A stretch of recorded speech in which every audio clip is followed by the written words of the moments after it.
Welcome to Everyone Loves Guitar, where we get to sit down and talk with interesting professional guitar players and related music industry experts. If you love playing guitar, stick around. You're in the right place. Hey everybody, this is Craig Garber from Everyone Loves Guitar. We've got a real great player as a guest today, a guitar player's player, as I like to say.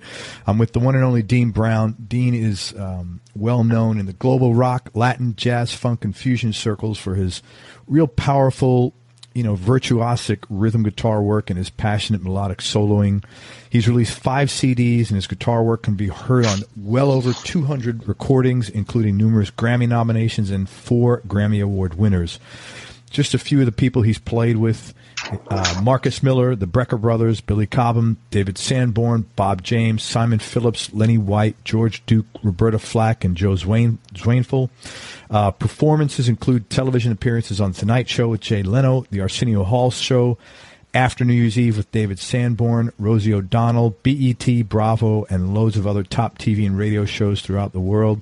He's played at tons of festivals, including Montreux, Playboy, Tokyo Jazz Festival, Montreal Jazz Festival, and countless other festivals since 1982.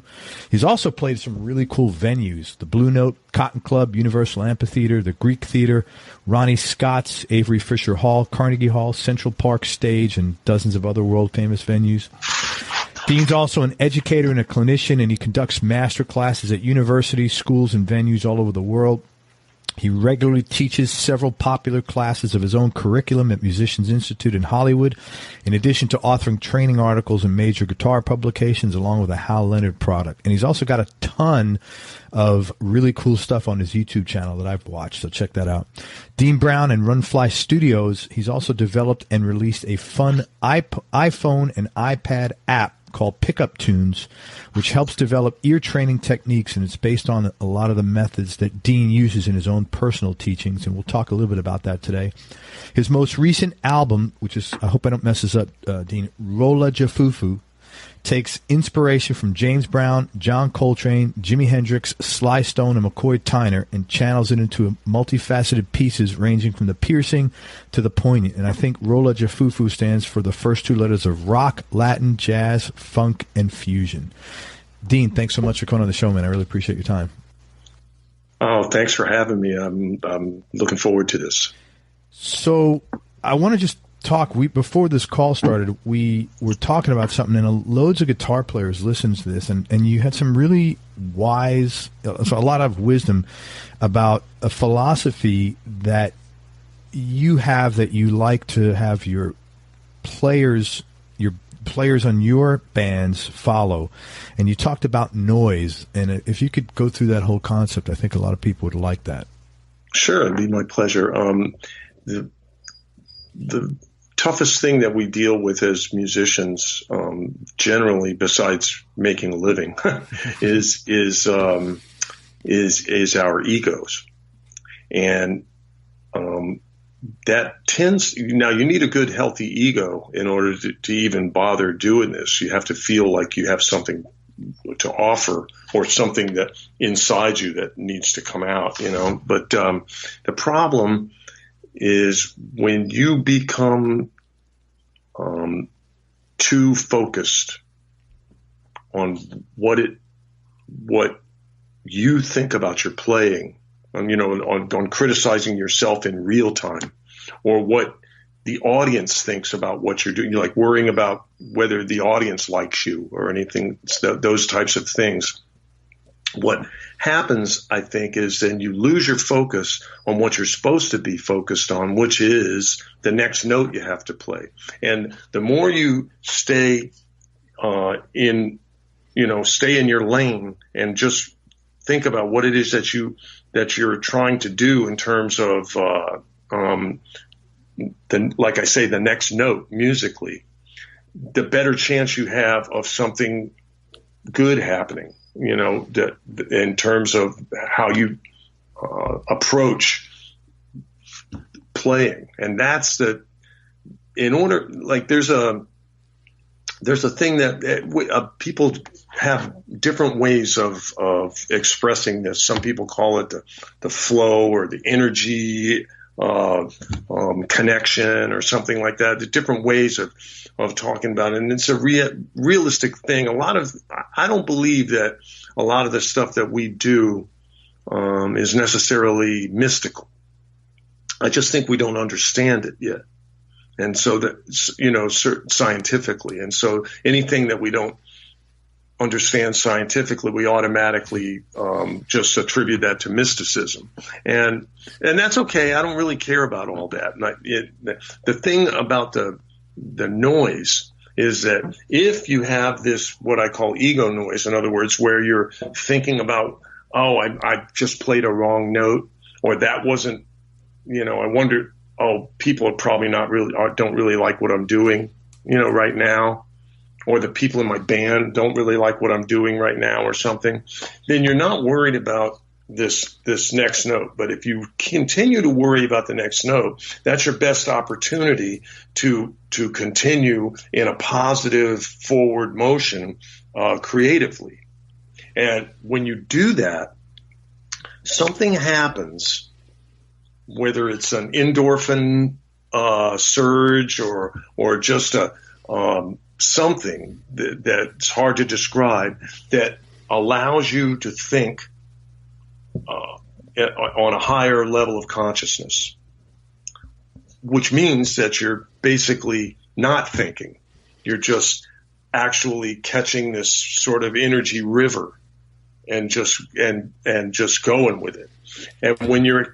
And it's almost impossible to do that when you let the noise be a part of the equation, because as soon as the noise is there, it's hard to grab on to this energy flow that I'm talking about. And once you catch it a couple times, it's pretty addicting, and so my advice to people is the best way to get there is to don't worry, like I said, about what you think about your playing, or what others think about your playing, or what you think others think about your playing.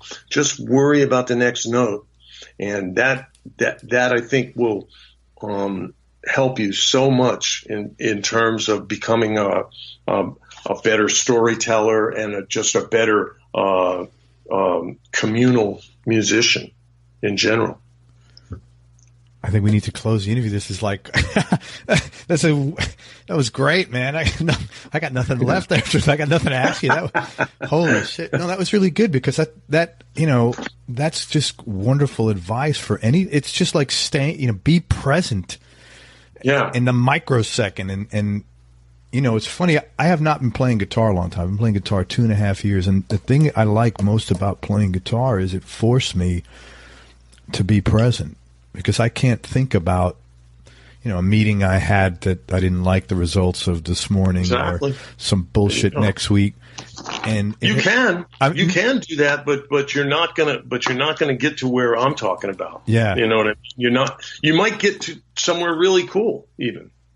It's not like the things that happen to you throughout the day are not going to affect you subliminally. Sure. But if you let them affect you in an actual overt way, then I think it just seems like a recipe for shutting those doors. No, 100%. Totally. That need to stay open, Yeah, and we all have conscious choices to make what we're thinking about. I mean, something may randomly pop in your mind, but you can deliberately get it out. It's like, right. Or you can choose to dwell on it, or, even if it's good stuff, but if you're not. Like I say, the thing is it's more of a, kind of a,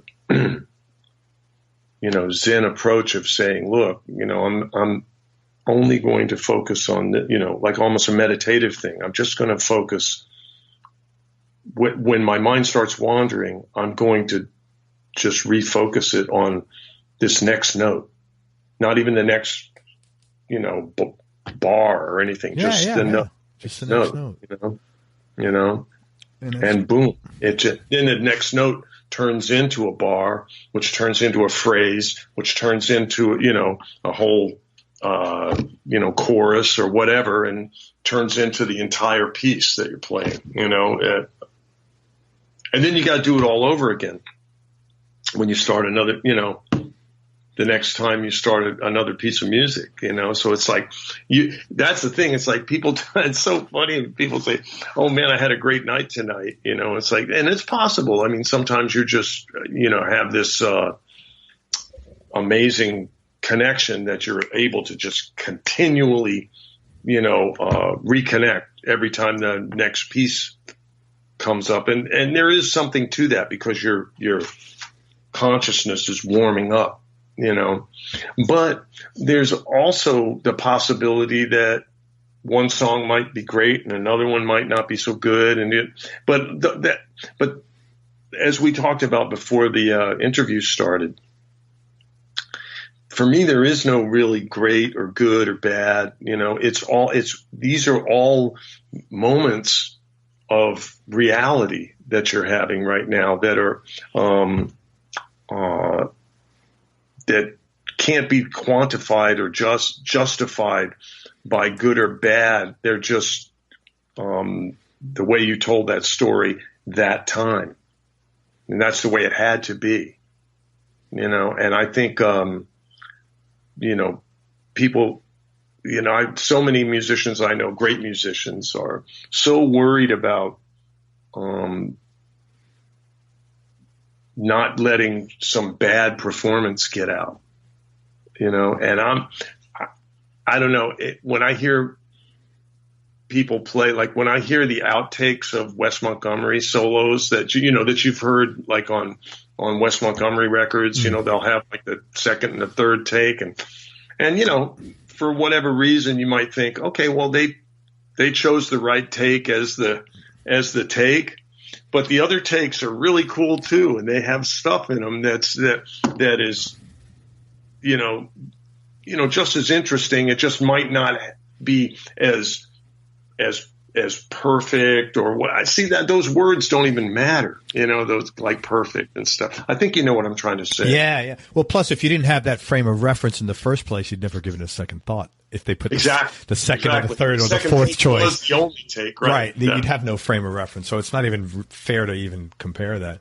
Right. If I was a professional guitar player listening to this, I would download this and literally, cut this first, 12 minutes, and this was like a friggin' seminar. Thank you very much. You graduated Berklee in 1977. What were you doing musically before you went there? I was studying musicology at George Washington University because when I entered the school, I didn't have a classical guitar repertoire, so I couldn't be in the class. I couldn't be in the as in the instrumental performance major. So you studied at school. And musicology is like the history of music, basically, right? Mm-hmm. Interesting. Yeah, and that was the only way that I could be in the music program. And musicology majors have to study all the same core stuff that instrumental majors had to study. So I figured I could get some stuff, the Baroque harmony and ear training and all the different things that you have to study as sort of core stuff for classical music. But that wasn't my thing, and before that, I was from age 13. I was gigging up until I went to college. Where were you? Was this in St. Louis? George Washington University is in St. Louis, right? No, George is in Washington, D.C. Okay, so is that where you grew up, in that area? No, I grew up all over the world. My father was a military, Army. Oh, and so I spent 2 years in Korea with him, and during that time, we played for a year and a half. We played 7 nights a week at a club that was in Seoul.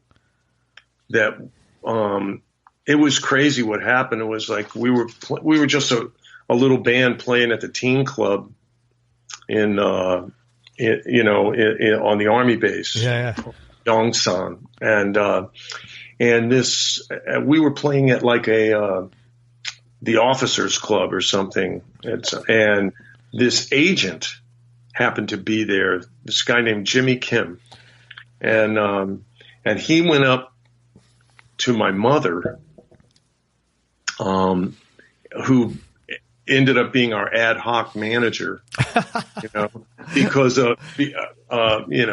we couldn't sign contracts and stuff like, and he said, I like this band. I think we could do something really cool with them. And what he did was he had us play, of course, the top 40 hits of the day, but we also played popular Korean songs. Oh, that's pretty clever. Yeah, and so he was smart in that way. And so we were playing these. So they heard us singing in Korean and sort of reimagining their sort of pop songs and even some of their traditional songs and stuff. And so we became this like mega stars in Korea. That is wild. At 13. I never worked as much since, but but it was funny. I mean, but anyway, so then I came back and kind of had to buckle down because you can imagine if I was working that much, my grades weren't so good. Yeah. In my sophomore and junior years of high school. I mean, this was like on the base high school. Mm-hmm. Yeah. Okay. Yeah. And so I hardly worked when I got back to the States for my senior year. I had to kind of buckle down and like make the honor roll just to be able to get just to be able to even get a grade point average that would get me into college. Go ahead. When you came back to the States, where'd you come to? Virginia. In Virginia. Okay. Northern Virginia, which was like Alexandria, which is a suburb of D.C. And so my last year of high school was in D.C. It was in Northern Virginia, and then my first year of college was in D.C. proper. And I had, interestingly, I had just the tail end of my time in Korea.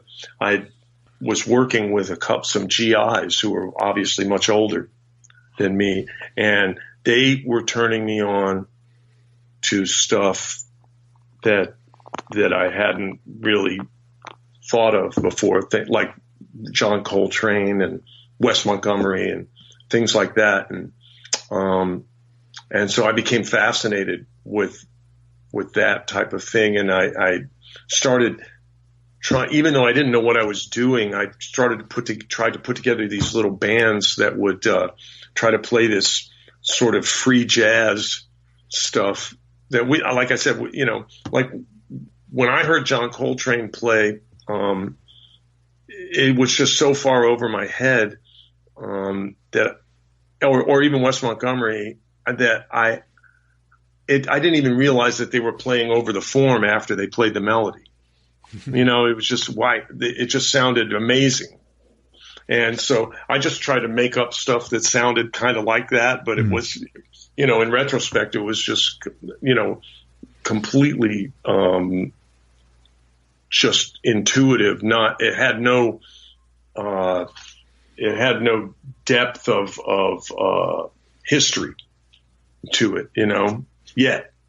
And then I found out that's when I moved to Boston and started studying at Berkeley. Yeah, but I think when you do stuff like that, that's where stuff happens for you. I mean, if you just sit and do anything, if you limit yourself, music, business, sports, to only what you know, man, you can't really grow. No, that's right. But the thing is that it's hard, I realized that there was some important primary elements that were missing from my guitar playing and from my composing conceptually. Sure. that I said, I got to get more information to figure out how to do this. And unfortunately, you know, there's a period of creative malaise that tended to happen for me, like in Boston, because in Boston, the whole idea was to try to come up with something original and something new. And Pat Metheny talks about that, about what the interesting thing about all of us that were in Boston was that everybody was trying to come up with their own sound and their own way of doing stuff. And so when you think of the different musicians, you know, that came through Boston, John Schofield and Kevin Eubanks and, you know, myself and, of course, you know, Pat Metheny and a host of other different types of instrumentalists and stuff. One thing that was very clear was that everyone had their own, you know, their own sort of approach. But for me, the thing that I lost in Boston, because I was trying so hard to learn more about, you know, odd time signatures and polyharmony and all these lofty, you know, $10 words, was I kind of forgot how to play the blues. And so I left Boston and I felt like I had lost my way in terms of being able to really tell a good story and express myself in a compelling way. And so I joined like 2 blues bands when I moved to to Long Island, which is where most of my family's from. Okay. And so when I did that, I started to reconnect. I mean, I've never considered myself a blues player, but that was, you know, blues and R&B and rock was kind of that's where I got started. You know, that's what interested me the most. That's what made me want to be a musician. My mom was a jazz singer. I really wasn't interested in jazz at all, except for the fact that a couple of her arrangers were guitar players. And I kind of gravitated towards that instrument a little bit, although it was that really didn't do it. It was when I was 12 or 13 years old. I went to hear Jimi Hendrix, and that where was that this? Did, where was that? In DC? Actually, this was in DC again. My father was in Vietnam, and we were living in Northern Virginia at the time, at a different place. I'm trying to remember the Falls Church, I think was the name of the area, and there was this poster that said, "Are you experienced?" The Jimi Hendrix Experience, right? And it didn't say it was music. I didn't know what it was, but so you just gravitated to that. Yeah, and no one. Well, yeah, and it was. And fortunately, it was at a place where they allowed minors, so I went there, and it was just, I couldn't believe it. I did, you know. I said, "Oh, that's what music is." You know, that's, you know, before that, music for me, and I always liked music a lot, but it was this really weird combination of like Roy Orbison and the Beach Boys, the Beatles, James Brown, Ray Charles, you know, and then, like I said, there was a bunch of sort of jazz stuff that was filtering in the back door, because that for me wasn't anything that I liked that much, you know, but I heard it all because my mom and my dad were into that, and they were always playing those records of, Dakota Stanton and Chris Connor records, and of course Ella Fitzgerald, and mostly singers, vocalists, female jazz singers, which I was like, I had no interest in at all at that time. Sure. Growing up how many years were you overseas? You said you were in Korea for a couple of years. Well, I was born in France and lived there. I lived there for a couple of years, and then we went back to France when I was around 10 years old and lived there for another couple of years. And then, we spent a little time in like Morocco, but I don't remember much about that. And then there was Korea, and Korea was about 2.5 years. And you were 13 to 15, basically? I was, 14 to 16. How much of growing up there in a completely, foreign, dramatically different culture? Because I know you're on the bass, so you're somewhat shielded from that. But because you were out gigging, you probably got more exposure than most. How much of that do you think influenced you moving forward as either a musician or just a person? Well, I think the good thing for me about the whole idea of moving around that much was that you're forced to kind of quickly assimilate, and so that in itself is a great thing. I'm able to, I always realized that I needed to figure out a way to kind of fit in, and that's a good trait to have as a musician. It's a good trait to have as anything, man. It's survival. It's a great survival. But the other thing is that I learned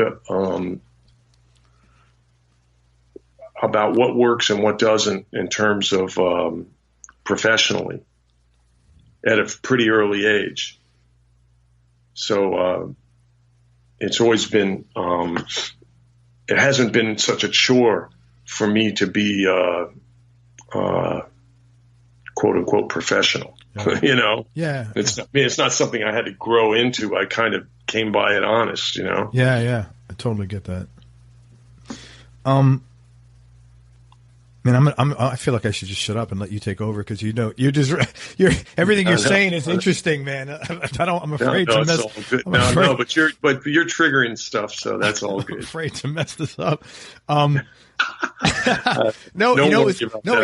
tell you it was good. But when we first started talking, when we first started talking before the call, you were like engaging right away, and I was like, this is really interesting. And so I was trying to figure out, like, now that you explained it, you're just very comfortable adapting, like, basically immediately to different environments. Because people usually, like, in any not just an interview, but it's a warm up. There's it's like right. Now because of it. Now, see, we're just talking about the upside. Yeah. Oh, yeah. Right. Right. There is a downside, and that's I'm kind of verbose, and I sometimes I have to remind myself to shut up, and just like let somebody else, Well, this is your interview, so you don't have to do that here. So. No. But I'm just talking about in general. You have to kind of realize when you're pushing a little too much or whatever, and I think that's something that I'm still trying to learn. But I think I'd much rather. But you got into it like a substantial conversation right away, and me personally, I would much rather have that conversation, even if it makes me it doesn't make me uncomfortable, but even if it did, than the fish on the wall conversation. I have right, no. But just to be fair. I mean, I've been doing this for a really long time.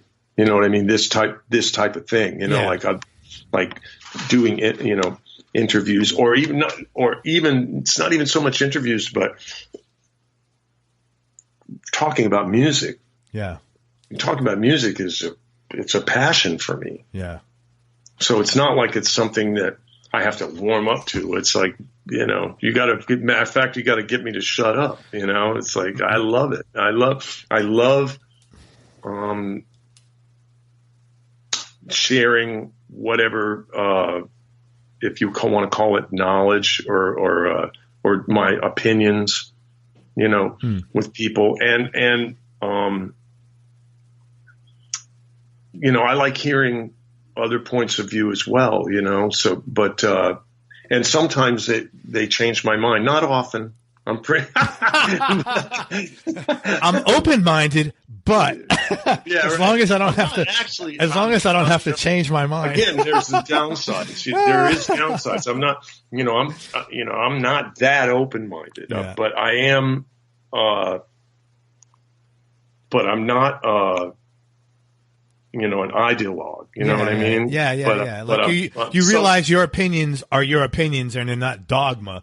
And they're not. They're not dogma. Yeah. They're based on trial and error. Yeah, right. You know? Right. So for my life, right. I totally get that. I totally get that, man. When you first started playing professionally, okay, because you came up, which I don't mean at 13. Let's say post Berkeley. Okay. Were there any surprises, good, bad, or otherwise, about the music business that you weren't prepared for? Yeah, that's kind of a tough question. I mean, I'm gonna say no, because, like I said, man, I started doing this, you know, it was like, I've been through things, you know, contract negotiations and all you know, and, auditions and all kinds of things previous to that, like nothing really, you know, surprised in that way. I mean, I think the biggest surprise for me was just how really good other musicians were that were working. You know, it was like, wow, the bar is really high, you know, especially back then. Well, especially in the circles that you're playing in. You know, you're not. I'm a blues guy. I love listening to blues. I love playing blues. But the technical bar, for the most part, and that's not why people listen to the blues. You know. No, but still, the bar for me, the blues is the bar is really high with the blues. See, I would disagree with you. You know what I mean? I think there's not a lot of super great blues players. No, I mean there are guys. You know, there's guys like Lucky Peterson and people like that. I mean, there's some very special guys, you know, Robert Cray, you know what I mean? Kirk Fletcher. You know, and of course, Eric Gales, you know, but he's not really a pure blues guy, but obviously, I mean, he's great player, you know, amazing, just amazing.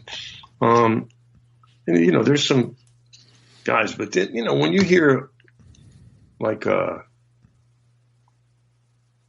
you know, any of the King records, of course, right? You hear any of the King records, you just sit there and you just go, "Oh my God!" I mean, it's just the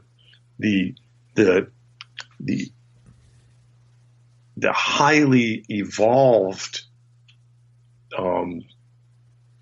ability of those guys to express themselves and the pocket that they're playing with. See, that's the thing. You know, people work really hard on the technical, you know, quote unquote technical aspects of playing, but it's the pocket. It's whatever kind of music you're playing. It's the pocket that makes it work. when I tell students all the time, I said, listen, the most important thing you need to work on musically is rhythm. All that other stuff, harmony and melody and everything else, all the other aspects that we call the, sort of building blocks of what music is, are secondary to rhythm. Because that's the thing. If you can play something and make it feel good, you're going to work. You're going to work. If you can't do that, then you better have your own band. Okay. Because you know what I mean? So you say you're going to work, you'll get gigs. If you can, you'll get gigs because nobody's going to hire you if you don't feel good. No matter what kind of music it is you play. So do you struggle? And if you don't have to answer this question, and the blues is all about the feel. 100%. See what I'm saying? 100%. So the blues is the most critical. All right, let me say the most critical thing in the blues is making it feel good. Okay, so that's the most critical thing, more critical than other music. So let me ask you this question first: do you, and you don't have to answer this if you don't want to, do you struggle emotionally communicating with guitar more than technically? No, the opposite. Okay. I always struggle more technically. Then I was okay, because that's the viewpoint I had. That's why I was saying with the blue. My perspective is when I said the blues, it's not as hard. I'm much more comfortable. That's for you. Crying on a guitar. That's for you. See, correct. That's the thing. Now there's people but I don't like know that. This. There's other people that are much more comfortable. Just. Shredding, they can shred over stuff, but if you ask them to play a soulful melody, man, it's got nothing. Yeah. And so it's different. It's different disciplines that you're talking about, but they're not one is easier than the other. It's easier for you. Correct. That's okay. Yeah. You know what I mean? Definitely. But for the next guy, it could be the total opposite. Right. Yeah. So that's good. We got to clarify that, or I got to clarify. Talk about your app. I was curious what prompted you to release the app, and is there like a business model you have behind it? Oh man, this is a. Is that a bad topic? It's a tale of woe. But we put this app out. I don't know, 8-9 years ago, maybe something like that, or maybe it was something in that. And the developer, who's brilliant, works in Silicon Valley, and he's busy with this other stuff, and he let the updates lapse. Yeah. On it, so it's not. It won't even work anymore. Right. With the new iOS. Yeah. For iPad and iPhone, and it's a shame because people loved it. And I loved it. I loved using it. We're going to get it resurrected. I've been talking with the guy, kind of nudging and trying to get him to do a couple of updates. So ideally, I wanted it to be available as for iOS and for Android, because that would enable me to pitch it to educational institutions and different things like that. But when it's only on one platform, they're never going to go for it like that. And so it'll come back up, and hopefully we'll make some improvements to it. I wish you could have seen it, because it was a really cool visual retro looking game. And you got great testimonials, because I looked it up. Yeah. The game, it was a game. That's great. And the way it worked was like, the faster you went, the more points you got. So it was like this, and kids loved playing it. And so my whole sort of teaching method centers on ear training and the importance of it, or the importance of being able to express what you hear in your mind and be able to make it come out of your fingers. You know, whereas a lot of times you hear something really cool, but you got to figure it out. Right. You know, and that's the only reason for that. The only reason for that is because your ears aren't up to the level of your playing. And I tell a lot of guys, and it's not just students, but even pros. Man, put the instrument down and practice ear training. Practice your ear training as much as you practice. Like if you have 2 hours in a day and that's all you've got to practice, 1 hour of it should be ear training, and the other hour should be you know, doing whatever it is you need to do. If you want to get better, yeah, you know, as an improviser.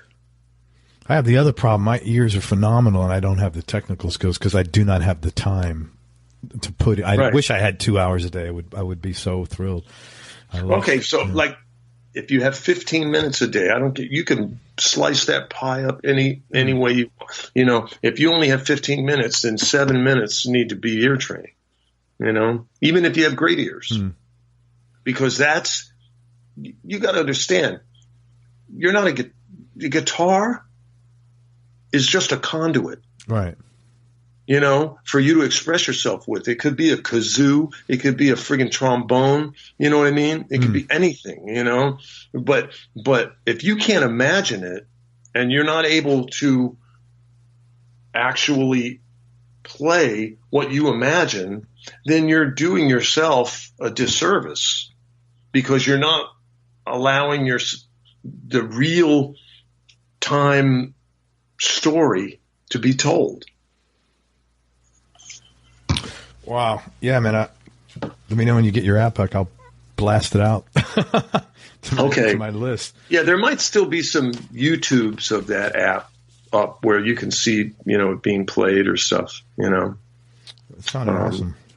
It really, it was good. You know, the thing that I always tried to get him to do, and we never got it happening, was I tried to get him to get it on Game Center. Do you know what that is?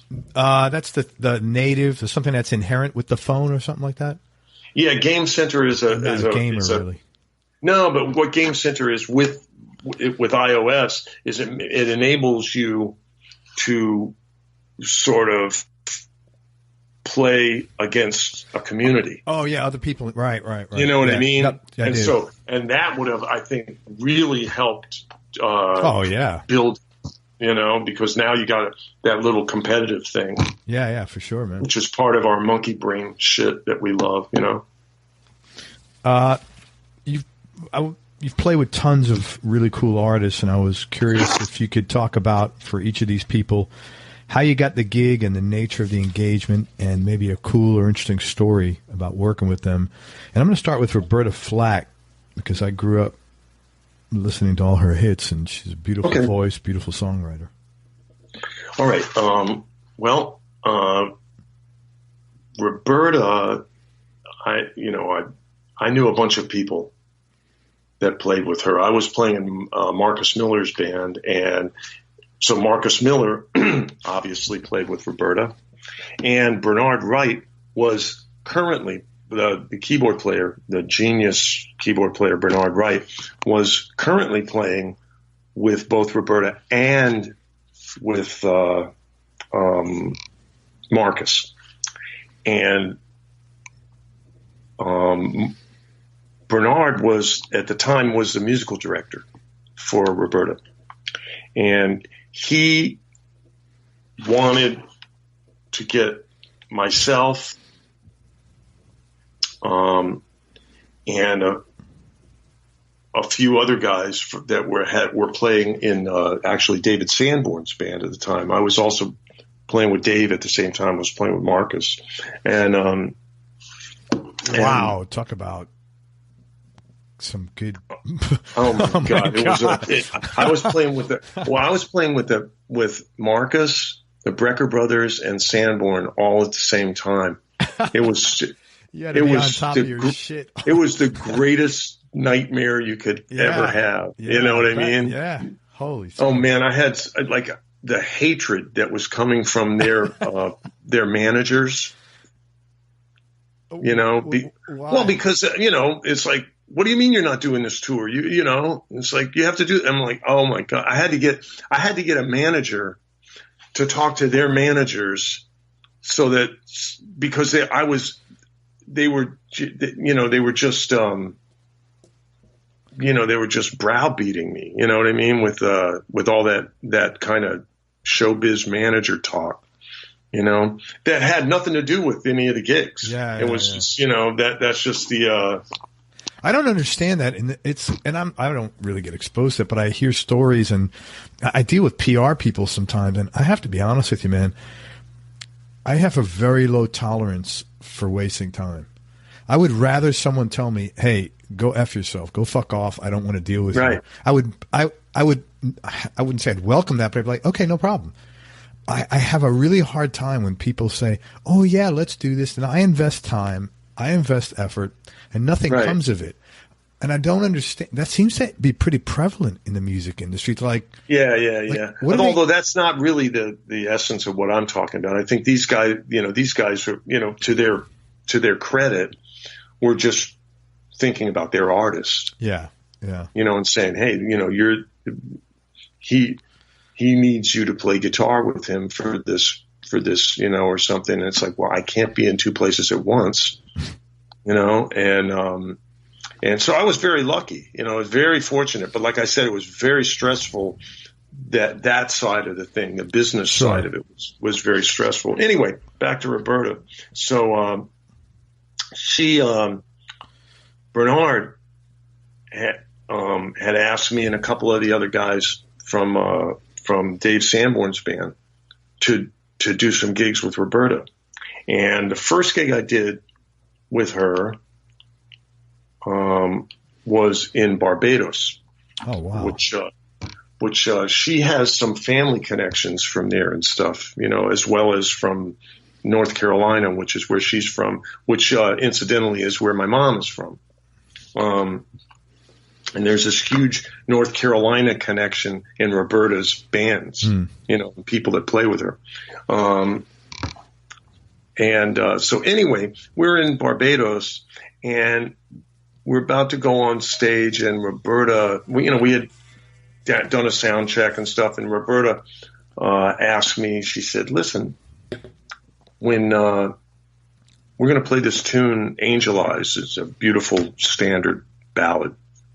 And she said, during the second chorus and from that point on, I'd like you to, really converse with me, when I'm singing, and add some, comments, musically. And I'm like, yeah, sure. So I'd never played with Roberta before. Of course I was a huge fan, and she is, was so fortunate and am so fortunate to have worked with her, because she's a phenomenal teacher, about the things that are truly important in music, and perfect pitch and everything. Like, she knows everything you're playing. Don't play a B flat on that chord, that kind of thing. That's pretty cool. Yeah, it's very cool. It's kind of scary. Yeah. But really cool.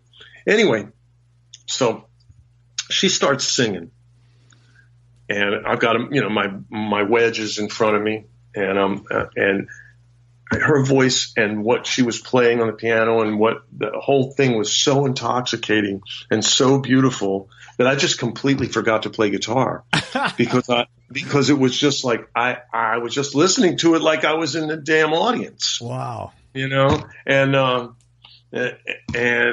so after the gig, she calls me into her dressing room, and I could see she was visibly angry, and and she said, "What happened on Angel Eyes?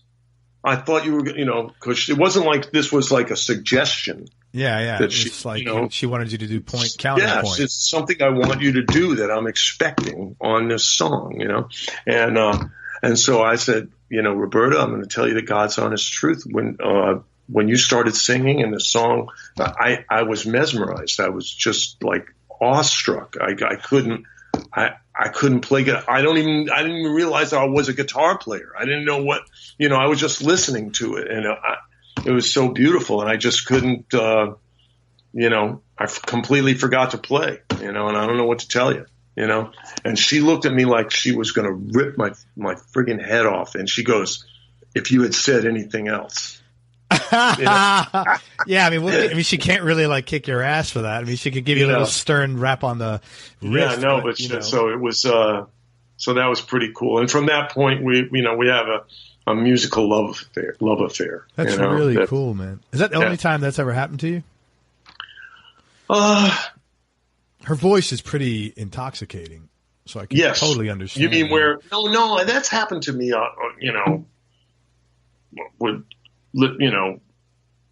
With Michael Brecker or with, and let me by the way, there's a bit of intuition that's going into this as well, where I'm realizing whether, subliminally, whether it was, like I said, Michael Brecker or Tiger Okoshi or Randy Brecker or, George Duke or whoever it is, of people, different people that I played with, Marcus Miller, or Kenny Garrett, Bill Evans. I can go on for a while, with people that have hit me like that. But my intuition was probably telling me you don't need to do anything here. Okay, so subconsciously, you just like holding back was the right thing to do in spite of the fact. Yeah, whether I realized it at the time. Yeah. Okay. You know what I mean? Yeah, I do.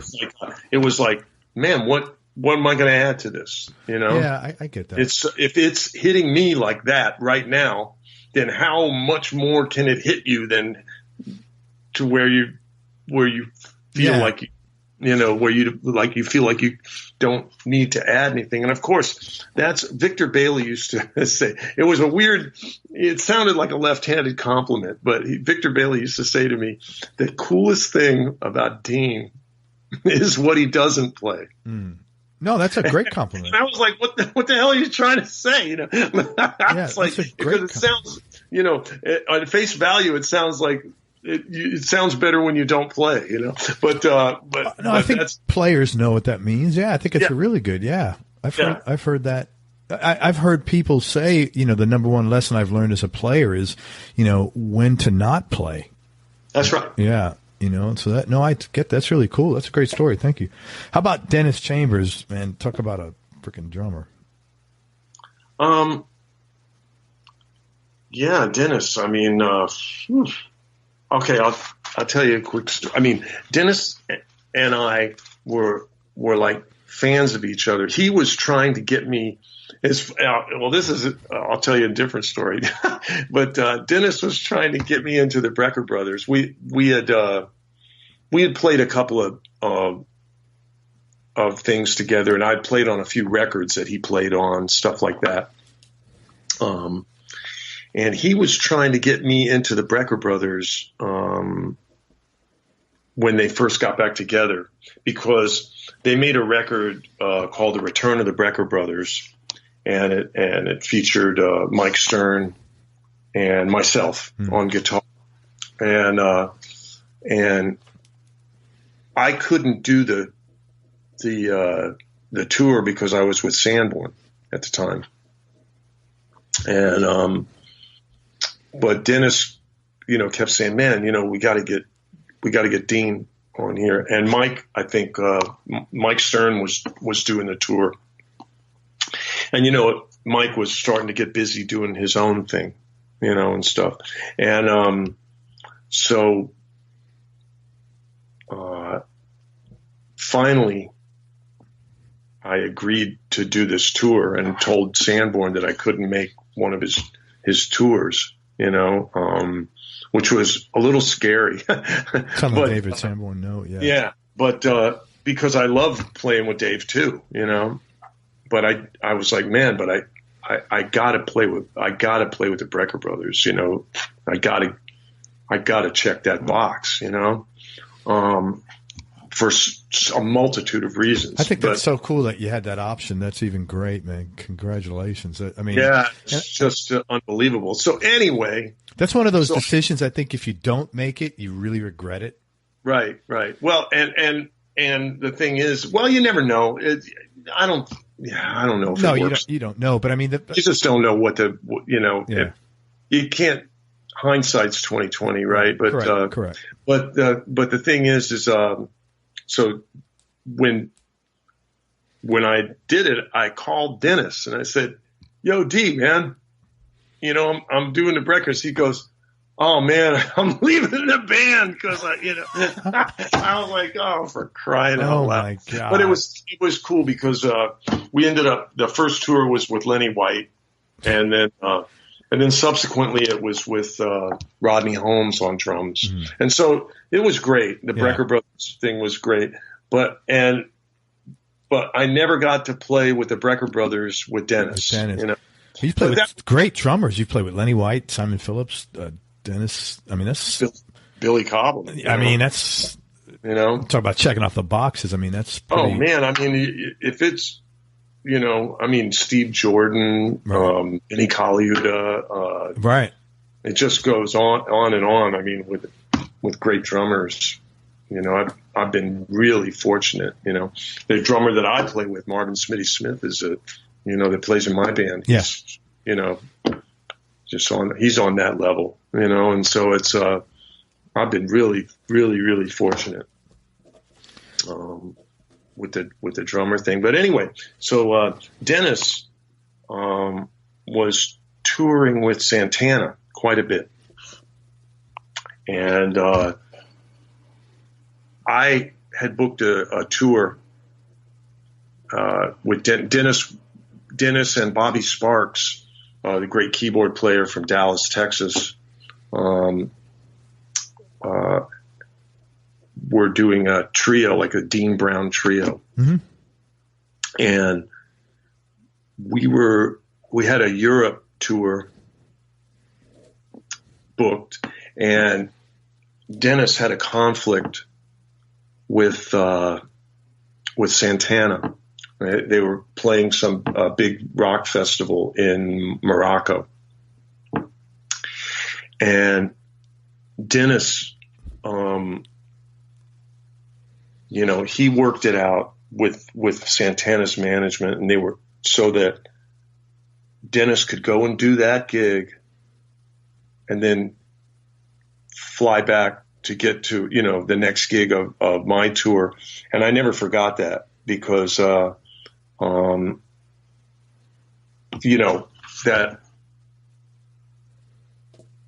for them to accommodate my tour like that, not just Dennis, but Santana's management and stuff, for them to accommodate my tour and try to, and be so helpful in terms of, making it as smooth and as possible for him to be able to go and do that gig in the middle of the tour and come back without us losing any work, was, something that I won't forget for a long time, because that was, it's very cool. That was a very,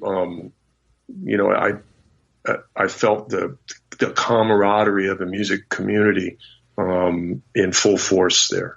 Well, so there's a big thing. You booked, you got money invested, you got money to earn. I mean, it's a big exposure on your end. Yeah, that was very cool though. Yeah. And they don't, it's business in theory, that was really cool. Well, yeah, I mean, they didn't have to do that. No, that was very cool. They didn't have to do that. And Dennis was, he was under contract or whatever, he was, on a retainer, I think, with Santana, so he had to be there regardless of what, Yeah, it wasn't like, when Santana said we're playing a gig on the moon, he had to go, right? So that was really cool of him and cool of like I say, of Santana's management to facilitate that. You've done this a long time, and you're obviously a guy who's like got a good level of awareness and trying to do things like be in the present and just think. Thinking is something that you seem like you like to do, and that it makes, if you could absorb the right info, it'll better your life. I was curious if you had to go back and give, younger Dean Brown advice, what advice you would have given yourself 20 years ago or 30 years ago even?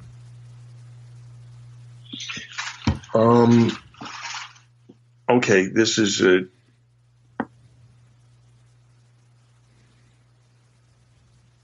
to think about yourself a little more. I know it sounds selfish, but nope. The thing is that you can't help anybody if you're not physically and mentally capable of doing it, And I think what happens is a lot of times in the short term, you do some kind of people pleasing that ends up being detrimental to your more ultimate goal, and in retrospect, a lot of times the things weren't that important. They just seemed like it at the time. It seemed like, oh, he's a buddy of mine, or blah blah blah, that kind of thing. Or he'll never hire me again if I don't do the gig, So I didn't.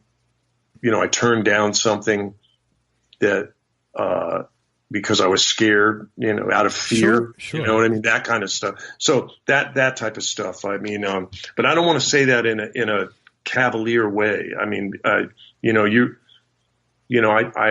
also feel that there's an element of professionalism, but people want so much from you,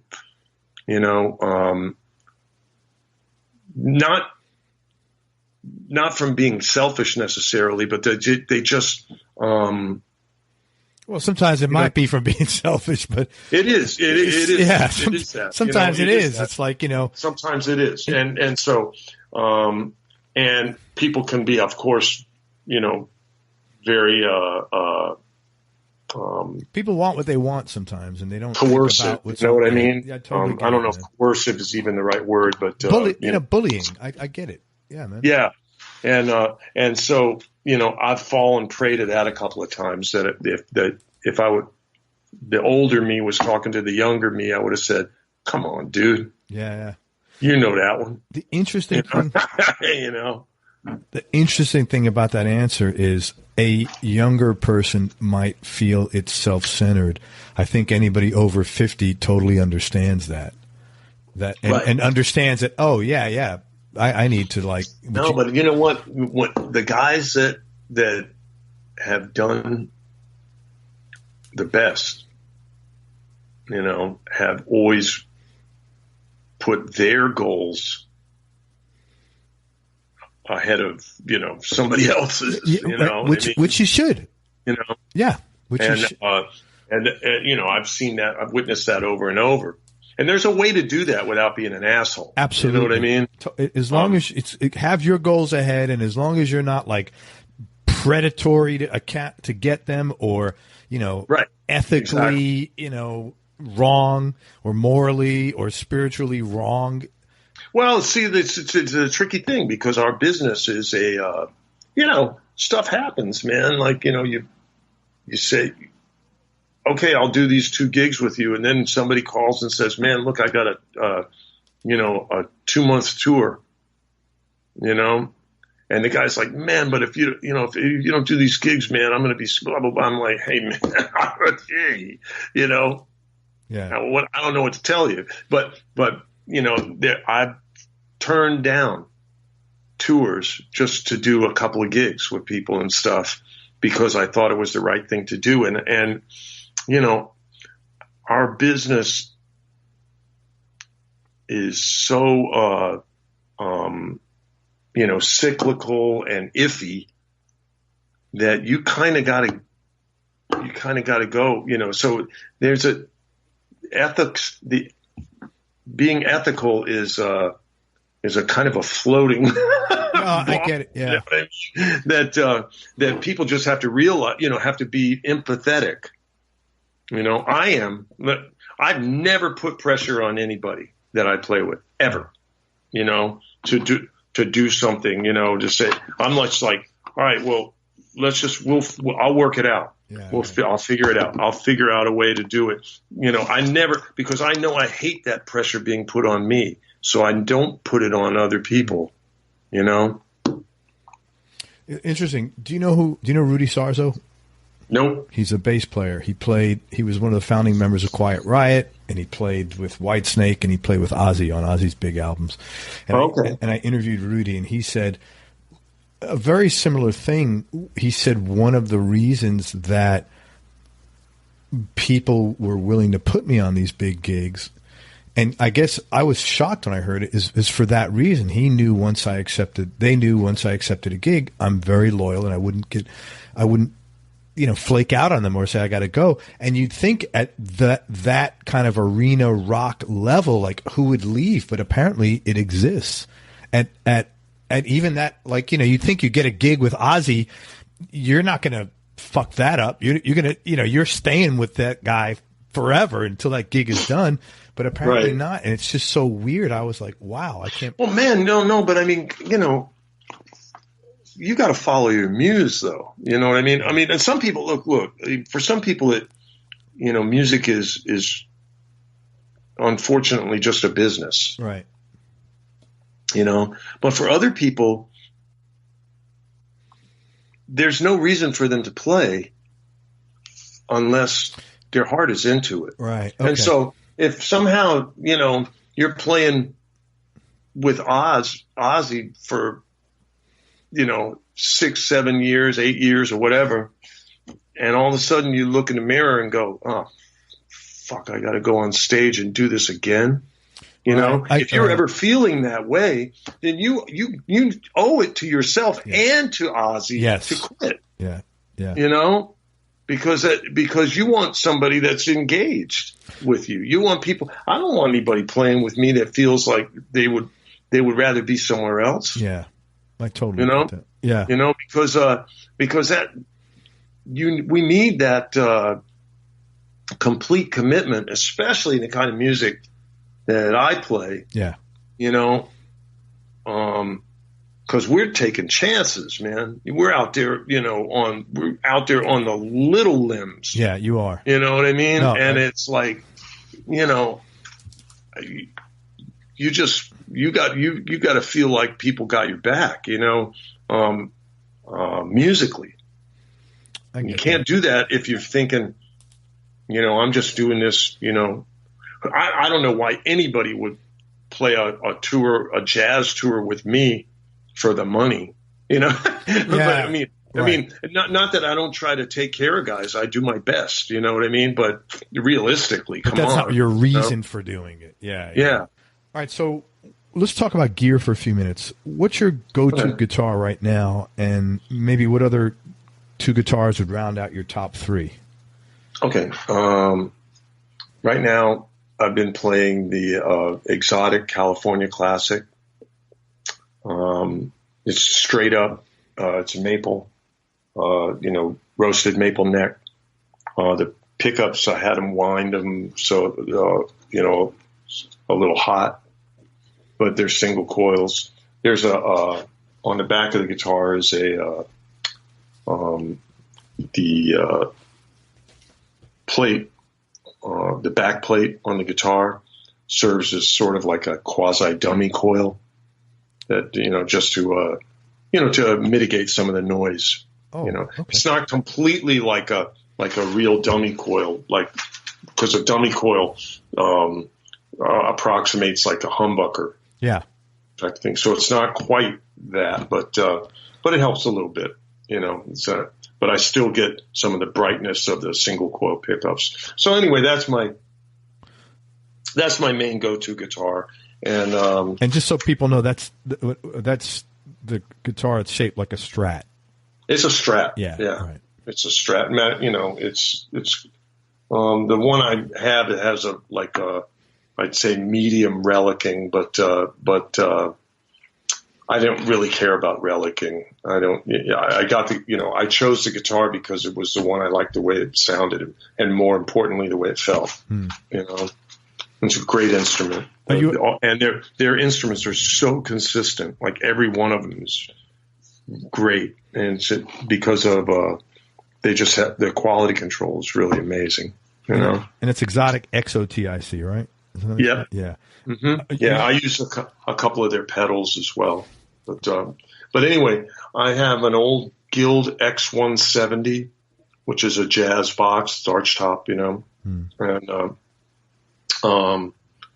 it's just, you know, single cutaway, and the pickups in that are just they're the standard Guild humbuckers that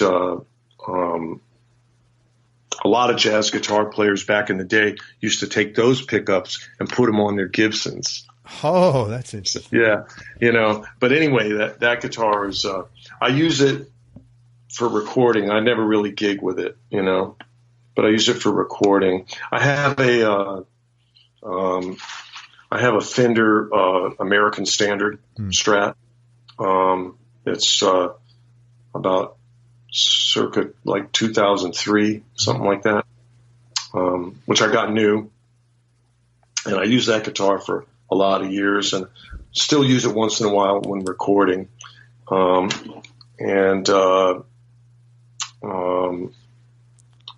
Then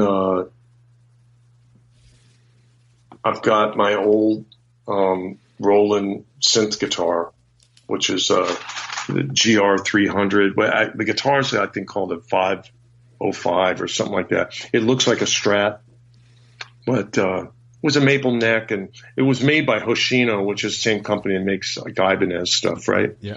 And that guitar, I used that for years with all those like with Sanborn and with Marcus Miller and Billy Cobham. I bought the guitar originally because Billy Cobham was adamant about me playing synth guitar for this live record that we did at Montreux. Which is a good record called Smokin'. And that guitar is featured on that record, as well as a ton of other records. Did you buy that here in the States, or did you buy that overseas? I did. I have like 3 of them because you know, the quality control really wasn't that great on some of the parts, so I take parts from one to sort of keep one of them working, you know. And so those are the main guitars I use. You know, every time I had a really great guitar, it got stolen. Oh, I hear that a lot, man. Yeah, I had a I had a '68 Les Paul that was stolen, and I had a Telly, like it was a 69, something like that, that was stolen from the pawn shop that I had put it in. That's suspicious sound. I put it in there to, you know, help to pay rent while I was up in Boston, and then it got stolen. Anyway, and then I had a 70s Strat. It's like a 3-bolt that I had fixed up and made it a 4-bolt because, you know, the 3-bolt thing, that was a good idea. Didn't work out. Remember? I don't know if you remember the 3-bolt. That's before the my 3-bolt time. Strat had this kind of thing so you could change the angle of the neck. Mm-hmm. It's like a weird Allen wrench hole in the back of the guitar. Okay. And it just made it so the neck was unstable. Okay, so you modified it to a 4-bolt. Yeah, and did some things too. It was a nice guitar. It was ash body, and again a maple neck. I'm kind of partial to that. I like maple. Yeah, I was going to ask you that. Yeah, I don't know why. I think it's just the right amount of brightness. You know, Whereas rosewood is a little too dark, and ebony is kind of a little too bright, for me. Well, there's no ebony. Well, maybe there are. I guess there's ebony Strats, right? Or Strat style guitars, Oh, is that ebony? Yeah. Well, there you go. They released this like last year or 2 years ago. Fender had this thing they were doing like the seven sons of a seven, something, some wacky marketing name. And they released this. It's called a blackout Strat. It's all black and an ebony neck. I happen to like the darker necks. It just feels better. I feel like I'm slipping with maple. Yeah, that's what you don't feel with the roasted maple necks. Have you ever tried one of them? No, I have not. Yeah, you should. The interesting thing about roasted maples, it makes it feel like a guitar, like when you play like a 57. No, I have not played one. But have you never been to a store or something that had one or anything? No. Oh, I'm horrible with shopping, man. I never. Those guitars, what makes an old guitar feel good, besides the fact that it's been played a lot, is that it's more dehydrated. Okay. And so they're just doing that by this roasting technique, where it's on a low heat. They just roast the neck until there's very little moisture left in it. So the neck is very stable and feels like a guitar that's like, 60 years old. I would like to check one out now. Yeah. Well, just go find an exotic somewhere. A lot of them have roast, not all, but a lot of them do. Whether they are maple neck or whether it's a maple with some other fretboard, Yeah. All righty. So are there any cool or interesting stories behind how you acquired any of your guitars? Well, yeah, I mean, I feel like this about guitars generally, is that for me in my life, guitars have tended to choose me more than me choosing them. And so what I mean by that is, for instance, I think we talked briefly about a Roland synth guitar that I played with Billy Cobham. Yep.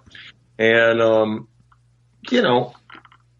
I wasn't planning on getting a Roland synth. But he said, if you want to do this record and you want to do this tour, I need you to play synth guitar. So I went down to, I think I went to Manny's. Down on 52nd Street, which doesn't exist anymore. Yeah. 48th Street, right? Is that what was it? 48th? It was either 48th or 52nd. I don't know which. But anyway, so I went there and I bought it, and I played it on this record. I'd never played it before, it was like I'd never played synth guitar before, and now all of a sudden I'm playing it on this live record with Billy Cobham at Montreux, right? And then I just kept using it, and I just liked the way it felt and liked the way it sounded. I liked it just as a guitar, and I ended up using it quite a bit just as a guitar. I played it with, when I was in Marcus Miller's band and Sanborn's band and stuff. And then I was doing check this out. I was doing the Frankfurt Music Mess Up, which is, just sort of like a NAMM show, except for in Germany. In Germany, yeah, in Frankfurt, and it was with Tom Coaster and Steve Smith and who was it? Alfonso Johnson and Bob Berg. Alfonso Johnson's a bass player? That's right. He was the bass. He played for Jean-Luc Ponty. Well, yeah, that. But he played for Weather Report. He did a lot of different stuff. Yeah, he was on. The only reason I know his name is because he was on that famous live album with Ponte where he did. Right. Yeah. He was on a couple of famous Weather Report records too. One called "Mysterious Traveler," but anyway, and he was on a ton of stuff. But as were all those guys. I mean, Steve Smith was a drummer in Journey, right? But and I used to play with him. I was the original guitar player in that group called Vital Information, which is a band that he still has together. But anyway, Tom, we were playing at this Frankfurt Music Messe for the Korg booth, because he's a keyboard player, Tom Koester. Okay. He's the guy that wrote Europa. Oh, wow. For Carlos Santana. Mm. So he really never had to work again a day in his life. But that does. What's real sad? That doesn't exist anymore. Right. Like it was, a small, tiny percentage before, but now it's like probably exponentially lower. That's right. That's really true. So anyway, Korg at the time was distributing a very small new guitar company called Parker. And they asked me if I would play the Parker guitar and demo it, So I said, well, send me one so I can get used to it, check it out and stuff. And then there it happened again, you know what I mean? It was like, oh, I like this, And so I played the Parker for quite a few years until the electronics screwed up in it. And in the interim period between when I got the guitar and when the electronics screwed up, they changed the design of the electronics. And so I had a lot of people asked me, hey, man, how come you stopped using a Parker? And I was like, well, the electronics screwed up in it. And when I asked Parker if they could fix it, they said, well, we don't use that. We could retrofit it with the new electronics. And I was like, no, I don't want that. I want it, I like it the way guitar, it is. Yeah. And I think there are some people that you can retrofit it, or not retrofit it, but that are making some aftermarket stuff that is, I guess, supposed to be like what the original was. But I just didn't, or I haven't gotten around to getting that guitar back up to spec. But anyway, I played that one for quite a while. So then, I've been using exotic effects for quite some time, and they started making guitars, and they asked me. They said, "Dean, would you be interested in trying one of our guitars?" And I played 8 or 9 of them. One of them I really liked a lot, and they were all great, every one of them. It was the most consistent instruments that I've ever played, in terms of, just sound and feel and anyway, this particular guitar said, well, we got to send this to Guitar Player magazine because it's going to get reviewed. The guitar that I chose. That's the one, we're sending to Guitar Player. So I'm figuring I'm never going to see this goddamn thing again. Or you'll see a different version of it. Yeah. Yeah. You know what I mean? No, I mean, somebody from Guitar Player is going to take it. And, you know what I mean? Okay. Or whatever. So, but anyway, so I'm sitting there going, and then it came back and they said, hey, Dean, we got the guitar back, and so they said, play it for a little while and see if you like. I played it on a gig or two, and then we struck up an endorsement deal because I was like, look, this is my favorite guitar I ever played, and so see what I'm saying? Yeah, it's like the guitar this weird choose thing. you. they keep choosing me. You know what I mean? More than me going around looking for instruments. You know, that's a lot easier. It is if it is, I guess. Yeah, right. You know, yeah. But right. But because I've been the other route too, and none of those instruments seem to, you know, like I told you, I had every guitar that I chose, which I really liked, it apparently didn't want to stay with me. Got stolen. You know what I mean? And would either get stolen or something. You know. But I don't have a ton of guitars. You know, I really don't, compared to most guys, you know, my age and sort of my stature or whatever you call it. Yeah. You know? So you're pretty like utilitarian about stuff with your instruments. Yeah, I am, and with my amps and stuff too. I've been using the DV Mark line for quite a few years now, and they keep coming up with better and better solutions. You know, So I'm happy with that. And of course, you know, in the studio, you know, obviously you want to mess around with different tube amps and this and that, you know. But for live, you can't carry all that around. You know, the problem with most tube amps for me is that you would have to bring 3 different amps with you to get all the tones you need. Yeah, and they all big and they weigh a bunch, and if you drop them, you're fucked. And exactly. So it just, you know, it's diminishing returns, you know, with that type of thing. So I'm happy with the DV Mark stuff. And I just played a gig the other day, and one of the other guitar players that was playing on the gig,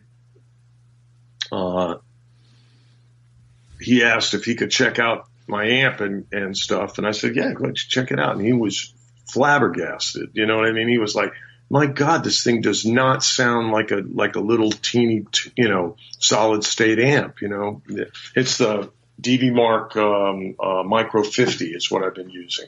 They make a bigger version, like a 250 watt. I don't need all that. Yeah. You know, who needs? As a matter of fact, I like it better when you have to turn that one up and you get a little bit of harmonic distortion. I'm not talking about distortion, but I'm talking about a harmonic distortion in the high end, which smooths it out. You know. Do you know? I'm sure you know Jennifer Batten. I don't know her personally, but of course I know her. You know, and it's you know she was at the school, I guess, for a while, right? At Musicians Institute, yeah, she went to Guitar Institute.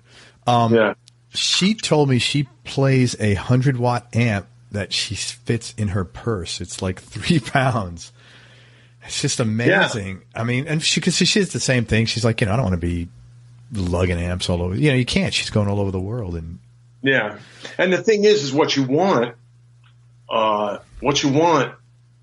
more than perfection is consistency. Yes. That's a good point. You know what I mean? Yeah, I sure do. Because if you say, okay, well, these are the amps, you know, these are the amps that I got to have. You know, it's got to be a 50-watt Marshall with this particular series or whatever, and it's got to be a straight cabinet, not an angled cabinet, you know, and all this stuff. And so now you're putting all these parameters on the rental company. That means that the particular amp that they're going to give you, that one better be in good shape, right? Because they don't have another one of those. A lot of times. You know, and so, yeah, you know, one night you sound like, you know, like you're touching the face of God, and the next night you just want to vomit in a bucket. You know what I mean? So it's like, that's the deal with rental stuff. You know. What do you think of this? Do you know who Red Volkart is? No. So Red's a guy in Austin. Tremendous player, but he hung out for a long time with Eric Johnson, and Eric told Red something about the way you plug the cable in. You know, whether you're putting this end on this side or this end on that side, it really impacts tone. And they sat there measuring it. Have you ever heard of something like that or done that? Yeah. As a matter of fact, I don't know if you remember, but Monster cables. Yeah, I remember those. You said, you know, well, I hate them, but I mean, I like them because of the quality of the sound. But one thing that they did was a little weird was the diameter of their 1/4-inch jack. They made it a little slightly bit bigger so that it would be a more solid connection.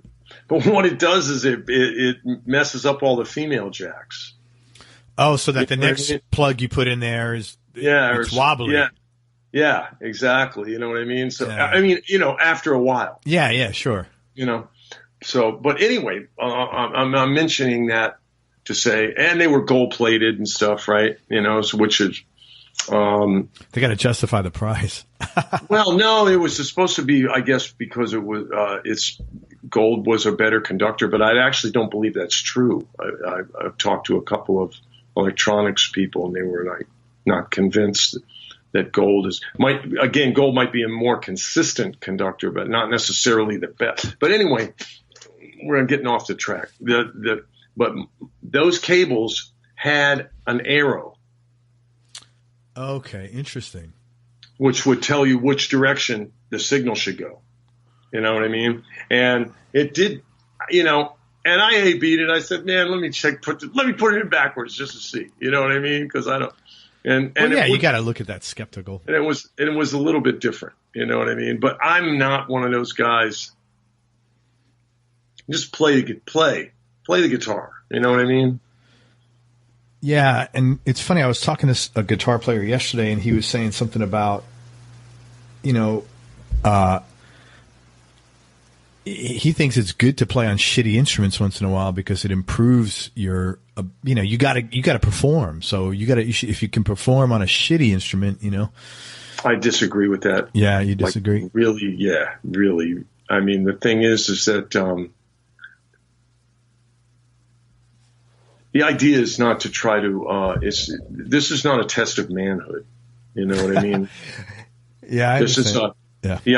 The idea is that you're trying to make sure that there's nothing impeding you from being able to tell a story.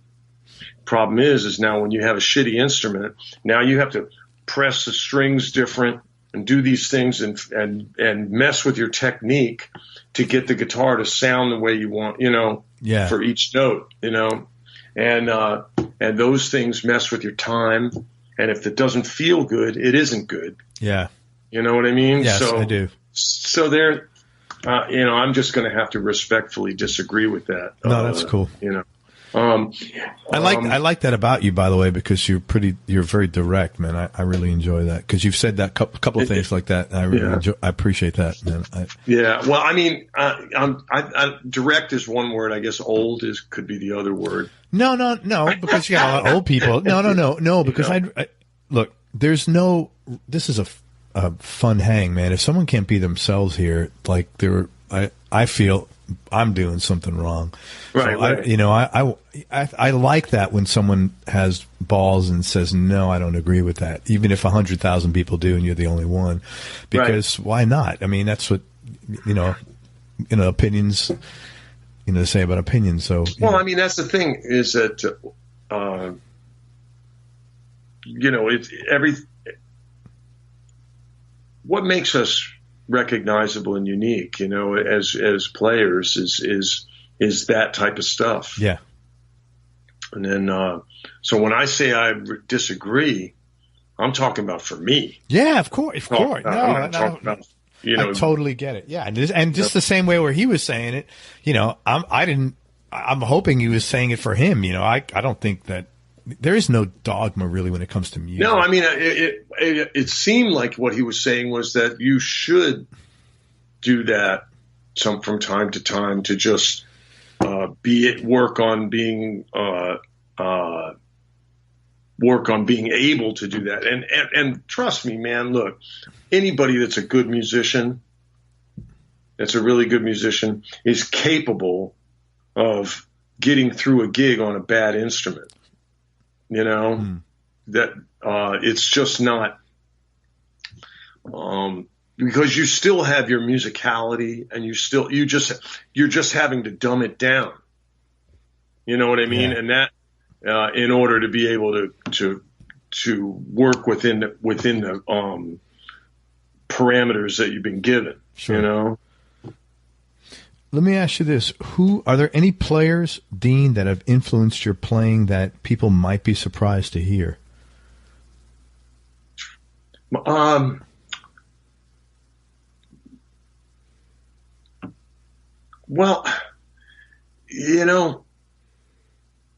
here's the thing about influence. I tend to be more influenced by people that I actually interact with than being influenced by, these distant gods that have, like Interesting. that, where you're like, where of course we all, try to figure out a Jimi Hendrix thing or a Wes Montgomery thing or a Jeff Beck thing or something, you know what I mean? Everybody, and there's all that becomes part of your lexicon, sure. But when you hear somebody in the room with you, and they play a certain thing and there's a certain feel to it or a certain, and you can interact with them and say, hey man, what string are you playing that on? You know what I mean? Or whatever, or how are you picking up or are you picking down on that note? How do you, or are you, what I mean? Just little stuff, little the intricacies of something simple, you know what I mean? Yes. Those types of things tend to be in Technicolor when you're right there with somebody, you know what I mean? So a lot of people that influenced me, like when I was a kid, were other guitar players in high school and stuff that I was hanging out with, and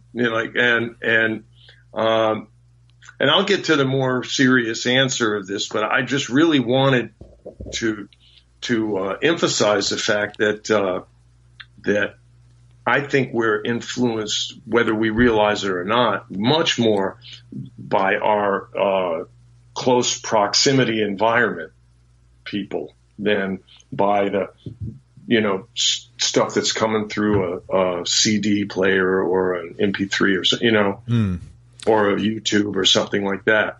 What if you never get, like, you're never in a room with people that, the average guy like me that plays guitar in his house is not usually, I see guys in concert, but I'm not in a band. I'm not, That's right. And so, and you're exactly right. In that situation, that's a different thing. But man, look, nobody that's on my level. Yes.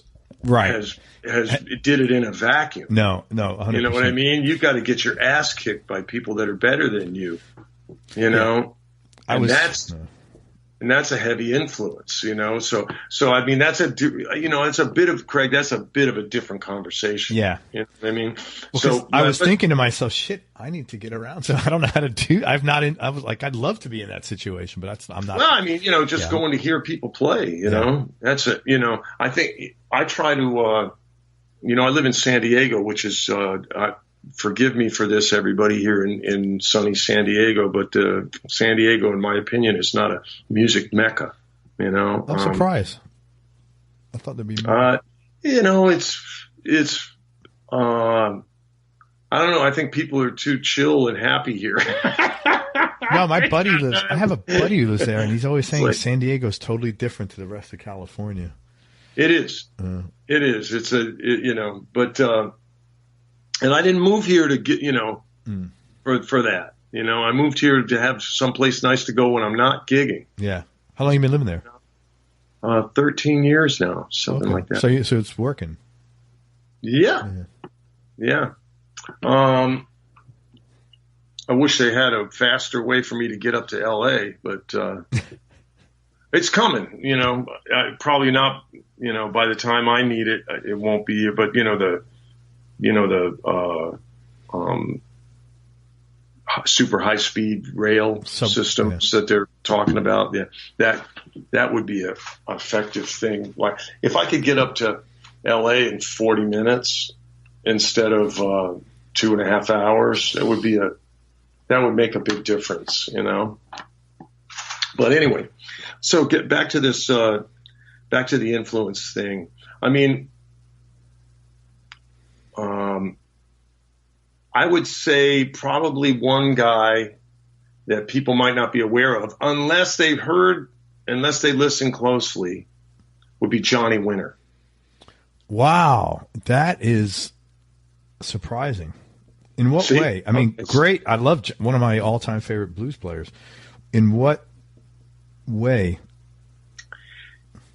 In a number of ways. One is the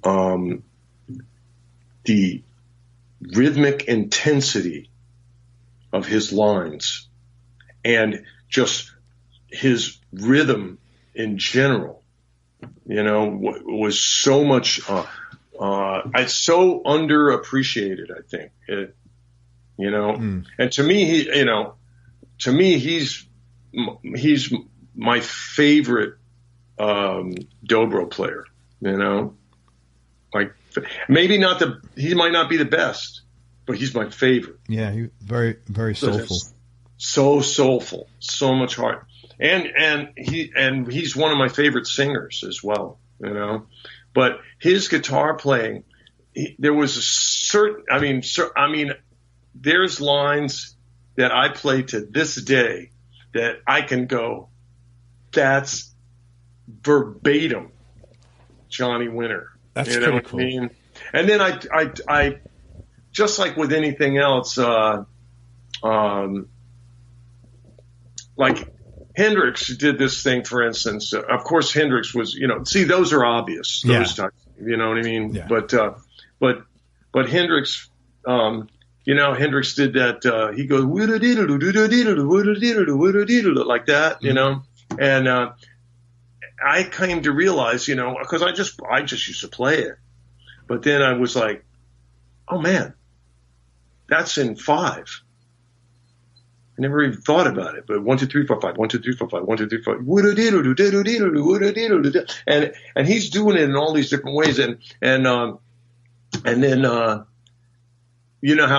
Johnny Winter did it in a more rigid way, like with triplets, he like that, and the combination of those two things allowed me to create this whole sort of like rock fusion nightmare. You know what I mean? That's all really very, sort of polymetric, and because you can always, so if you're going, if 5 is da do dee doo doo da do dee doo doo da do dee doo doo, then 7 you just got to go da do dee doo doo da do dee doo doo. You know what I mean? Yeah, yeah. So it should say do do dee doo doo doo dee doo doo dee doo doo. You know what I mean? And it's like, so it. I think that anytime, if you just learn a lick and you just play that lick and that's it, and that sort of becomes this sort of like a almost like playing classical music, like a historic, like okay, I'm playing blues now, so now I'm going to play this blues lick that goes from the 5 chord back to the 1 chord or something like that, right? Mm-hmm. And this is how it fits and this is how it goes, and every time that's how I'm going to use it in that context, then you're doing yourself a disservice, because you need to, whenever, I tell students all the time, if you're going to learn a lick, you need to dissect that thing, because if you learn the lick, hopefully the reason why you learned it was because it was something that was compelling to you, that hit you in your lizard brain, not in your, not in your like sort of computer. Yeah, yeah. It was something that hits you where you, where you feel music, and so if that's the case, that's great. But you now owe it to yourself to take that thing and put it in a pot with some soil and pour some water on it and make it turn, and make it grow and find out what it can be. Not just the simple reiteration. Copy and paste. Yes, exactly. You know what, man? What you just said now, as you're saying this, I'm thinking of licks that I enjoy playing, and What a great idea, because you could just expand on it, and it's a really great idea, man. Well, so let me give you an example of something to do, and I don't want to turn this into a guitar lesson or anything, but take a lick that you have, right? And this is for your audience, whatever. A lick that you like to play, any lick that you like to play. Mm-hmm. Change the beginning of it. Now change the end of it. Now change the end of it again, so it's different. Yeah, well, keep the middle the same, keep the beginning and the end the same, and change the middle. Change the middle again. You know what I mean? Yeah. And that's what I'm saying. So that now you got a couple of different exit ramps. You know what I mean? Well, and entrance ramps. You see what I mean? For that kind of thing. And so now all of a sudden this thing becomes alive, as opposed to just sort of a two-dimensional sort of photograph. I'm just writing this down because, the thing about it is, it's kind of like cheating in the sense that you get to create a new lick without having to go through learning a new lick. Exactly. It's just, and it's not cheating. That's not cheating. What that's called is growing. Yeah, you're right. I have a bad, if you try to play a blues with no historical reference in it, nobody would know. It would sound like crap. Nobody would know it's like. What is this he's playing? You know what I mean? Yeah. You have no, you have no genre specific connection, right, to the music that you're playing. So, and you always got to play. You have to serve the music all the time. If it's a blues shuffle, then you have to play certain things. You just don't have to play them exactly the way Albert King played them. Yeah, you know what I mean, or exactly the way Johnny Winter played them. Man, that is a great guitar lesson. To be honest with you, it really is. Yeah, it works. It really is, yeah. No, I do that, and it's not just with blues licks. It's easy. It's even more fast when you do it with jazz licks. Yeah, I could see that for sure. That's very cool, man. I really appreciate that. I always divert to, if something isn't like incredibly difficult, then it's cheating. I don't know why, because I'm trying to get away from that. I have, the thing is that everything,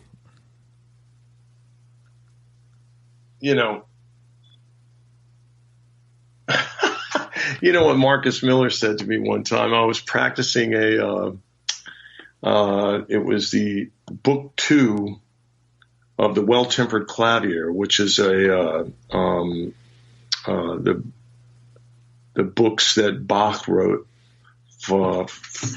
to help piano players just get better, at playing the keyboard technically, And the number 2 in the second book is this prelude that I was practicing to see if I could figure out how to play it on guitar. You know what I mean?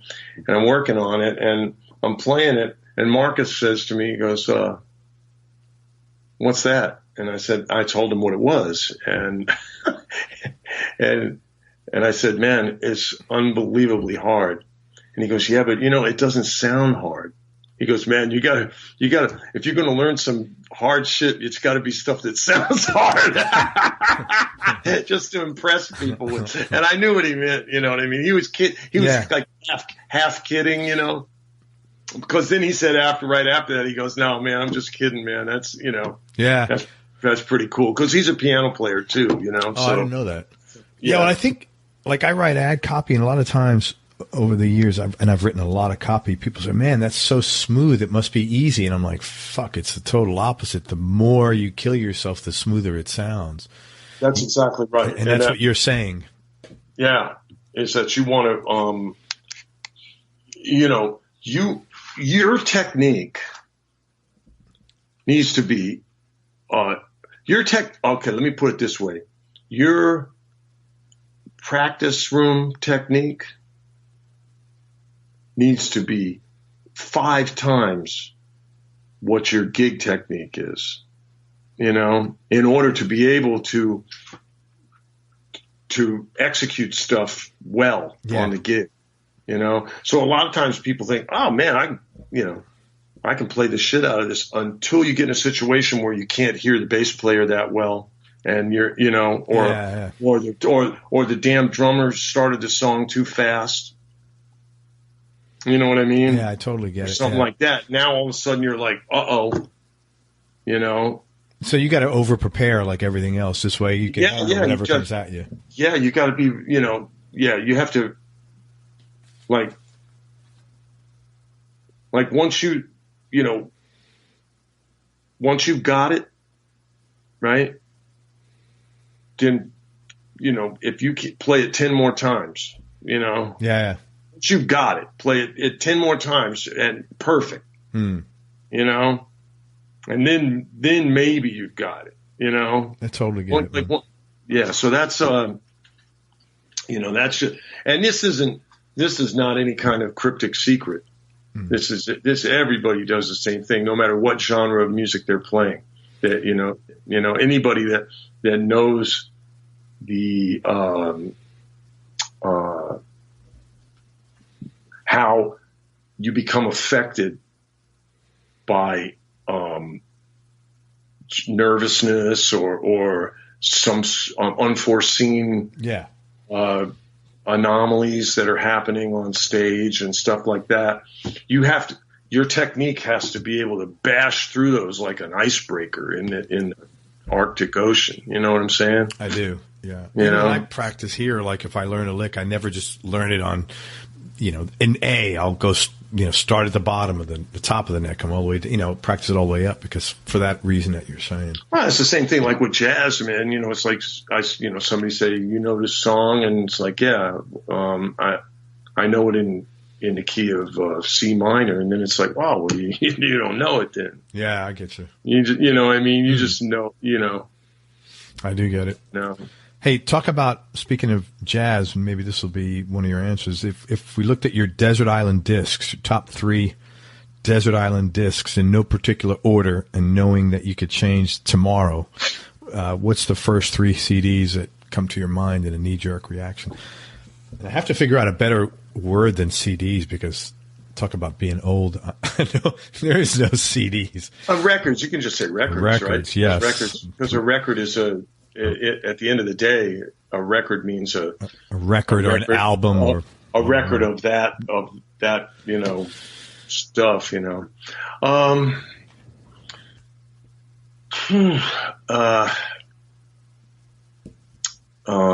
Coltrane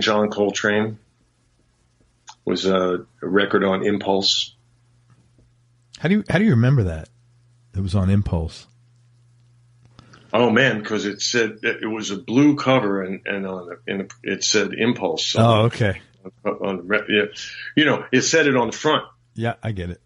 If it didn't, I wouldn't. I couldn't remember. Wow, that's interesting. Yeah. Well, I mean, if I say now, I'm going to vacillate between one of the two, but it would be either Axis Bold as Love or Electric Ladyland. So depending on what day, and those are both on reprise, by the way. But I remember when I bought Electric Ladyland, man, and I thought that was the coolest. The fold out, the gatefold cover. I thought that was the coolest record ever, man. Until I got ZZ Top's, I think it's Tres Hombres with the Mexican food inside. Right. And I said, man, that's written for people who are stoned. And then the third one, I think probably, again, it would be between two different ones, maybe Donny Hathaway's Extensions of a Man, or Stevie Wonder's Fulfilling This First Finale. Some good music there, man. You know, yeah, that's a tough one. I mean, it's those desert island questions, I think, are, those are the hardest ones to answer, because music is like, especially for a musician, is a living thing. So every day there's something that's going to affect your way of thinking to where that question, and you rightly allude to, it would be probably a different answer every day. Right. What's something or someone you miss from your childhood?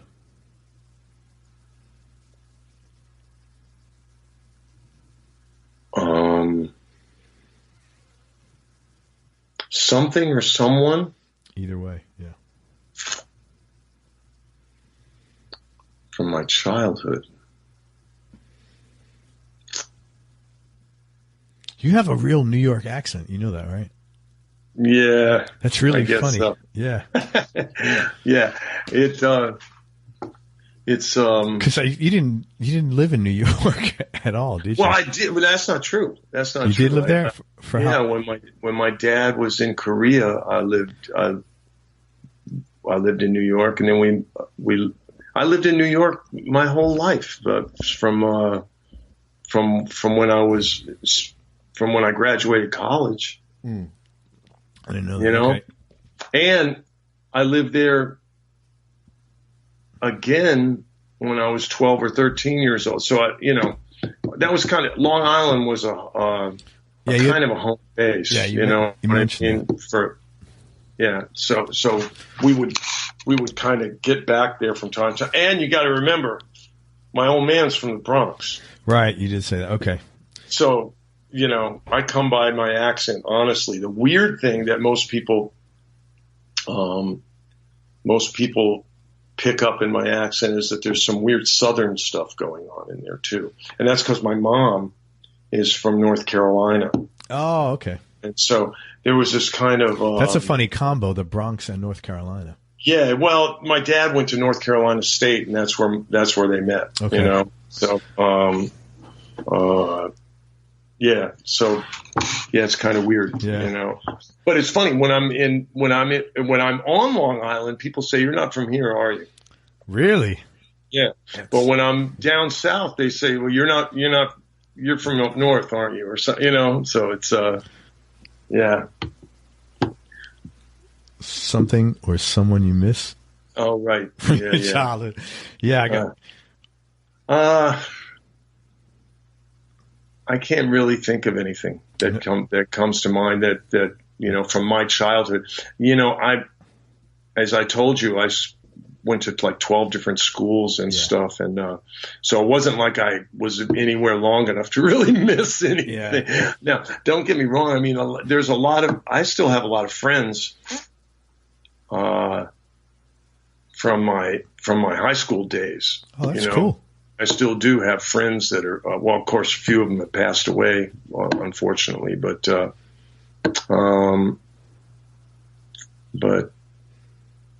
yeah, from my childhood though, no, I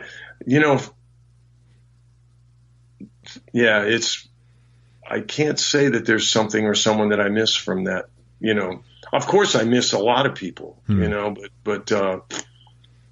but when you say it, when you put it like a specific person or a specific event or specific, I can't really pinpoint something. Most important thing your dad taught you? To work hard, and to be honest. Those two things, my father was really honest, and he was also, just a driven at like he wouldn't give up on something until he had it. You know, he was very smart with math, although not very smart with money. You know, but it's kind of a strange combination to be like this. Like, I remember when he retired from the military, he was doing a bunch of work for some different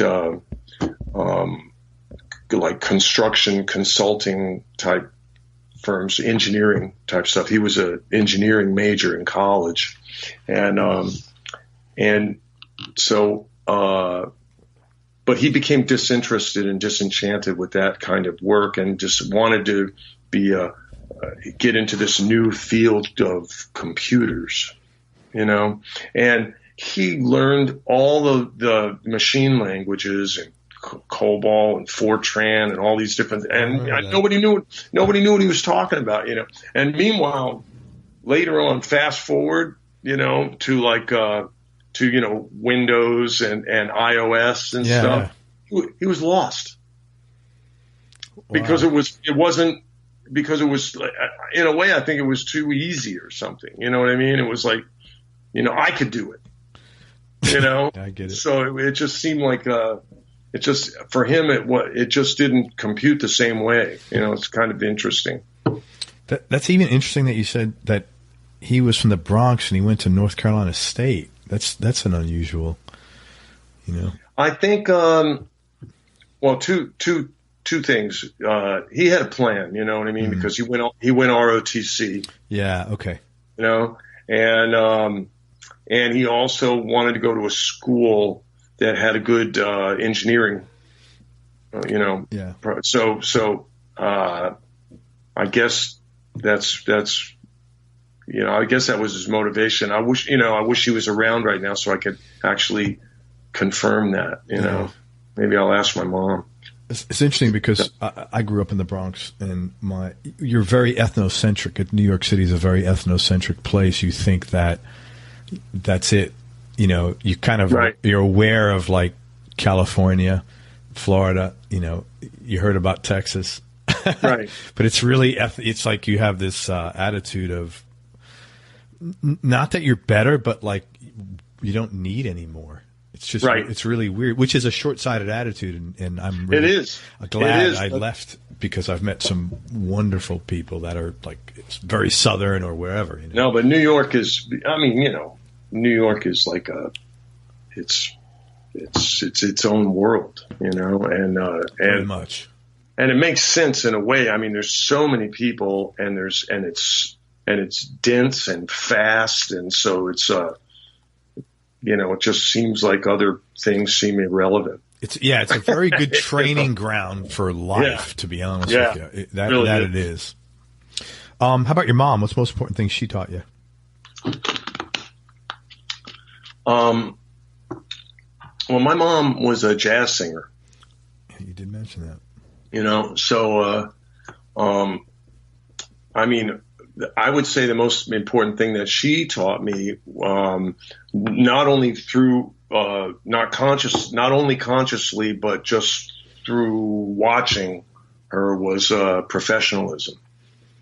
You know, to like be on time and learn the music and blah blah blah, and you know, all that kind of stuff. And as I told you, when for a while there, when we were kids, she was a manager of our band, and this wasn't like we weren't playing at you know, pool parties and stuff. We were actually gigging in large venues and nightclubs and you know, and stuff, and it was all very serious and contractual, and so there was no way, you know, me being, you know, 15 years old or whatever, that I could have handled any of that kind of responsibility. You know, for me, it was all about just making sure I knew the music, but we even had to have direction in terms of how the show was going to go.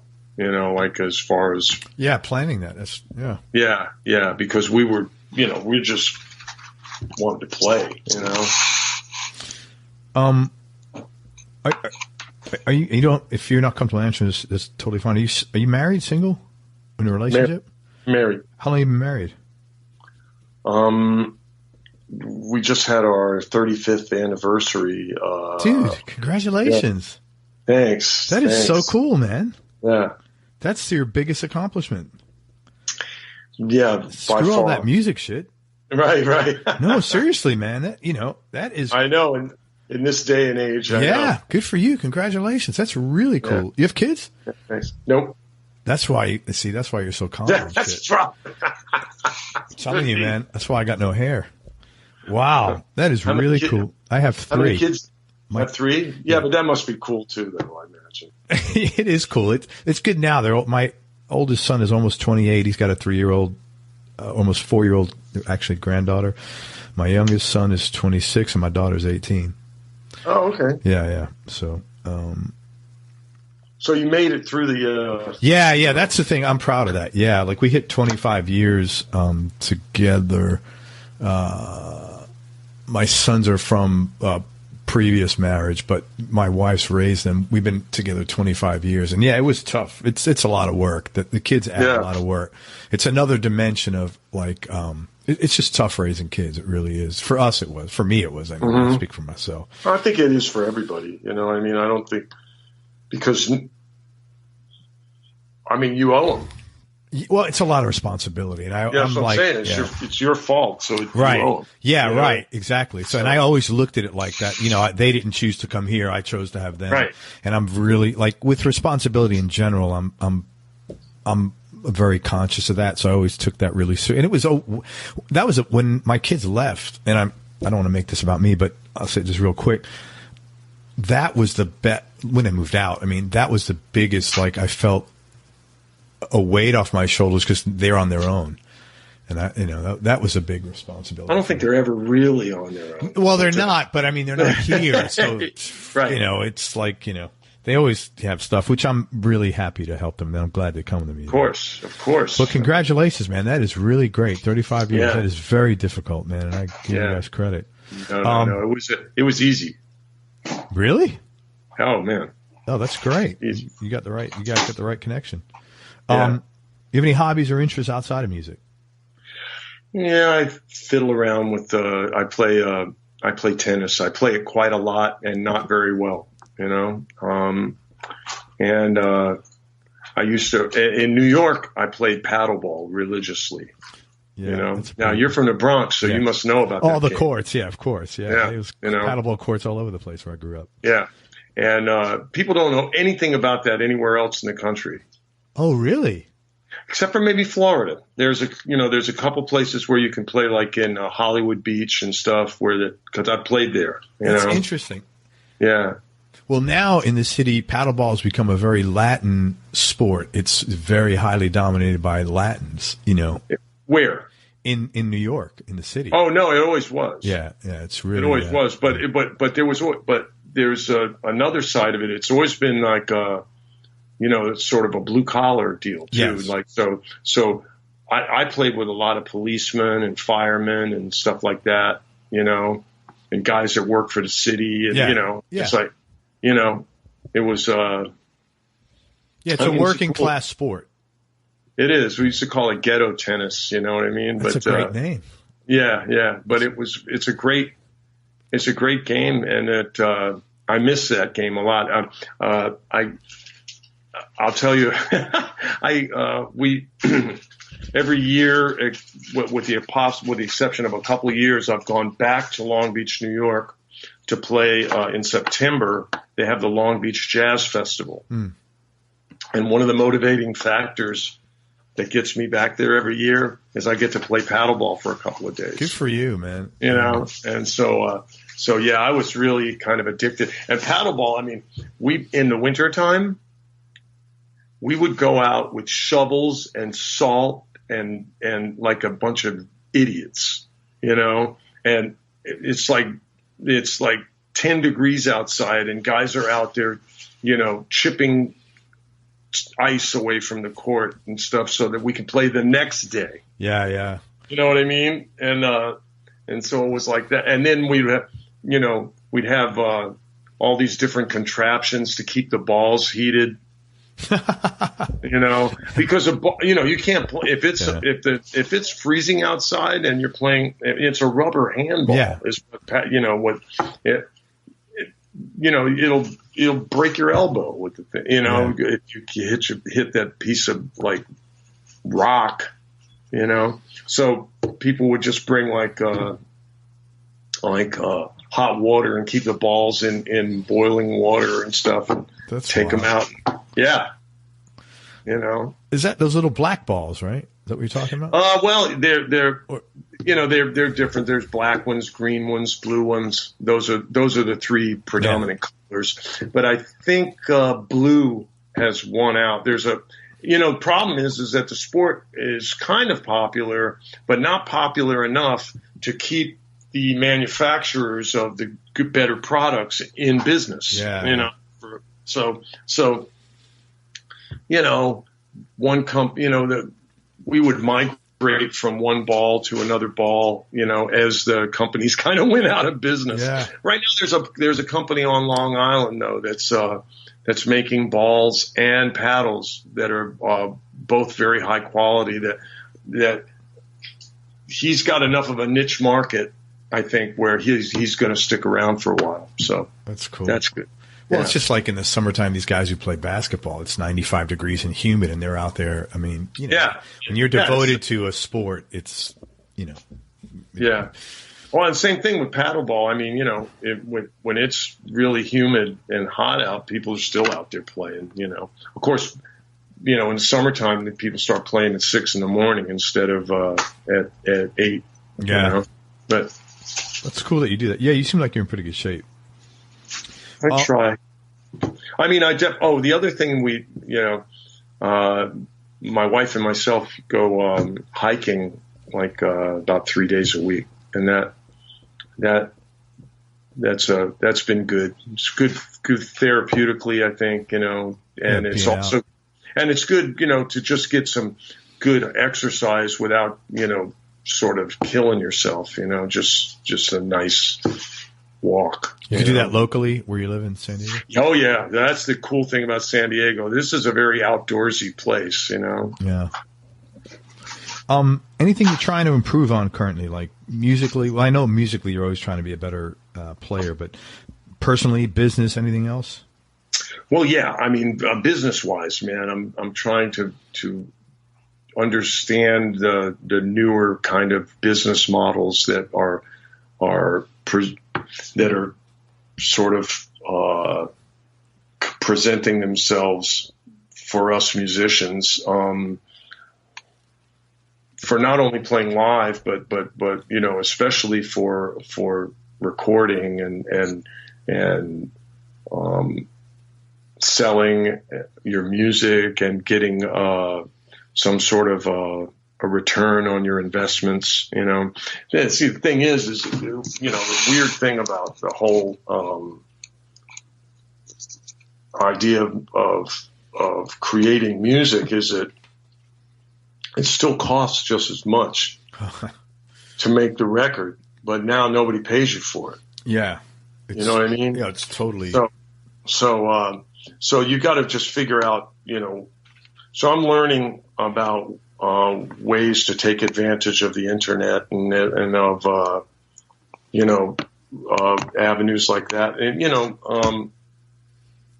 I think that's something I'm really trying. I'm always trying to get better at understanding how the computer works and how I can integrate with it. You know what I mean? Mm-hmm. So that so I'm always taking some little course either on Sibelius or how to get better at that, or how to get better at iMovie, or what I mean? Sure. Just all these different things that end up directly benefiting me when I'm when I throw up a little YouTube or something like that. It's I can do it faster and the quality's better, and so that's it. And as far as when it comes to guitar, and music in general, I'm always trying to find ways to better understand, and to not just to better understand, but to understand things in a new way that I didn't think of before. That's really important, because when you're improvising, if you only have one way of thinking of something, and so that situation comes up where that is the only way, but you weren't able to access that right away, so then you wind up in a situation where you're kind of limiting your ability to express yourself, because you only have this one option every time. When X happens, then I have to do Y. Right. Know what I mean? Yeah, I do. But if you have, if A happens and you have B, C, D, E, F, G, H, I, J, K, L, M, N, P, Q, R, S, T, W, X, Y, Z available as options of thinking about that situation, hopefully one of them will come to mind in a real time, nanosecond type of fashion that enables you to move seamlessly through whatever it is you're trying to get through. And I don't think you can do that without constantly reevaluating yourself. You know what I mean? Which is, it's just another word for practicing. Right. You're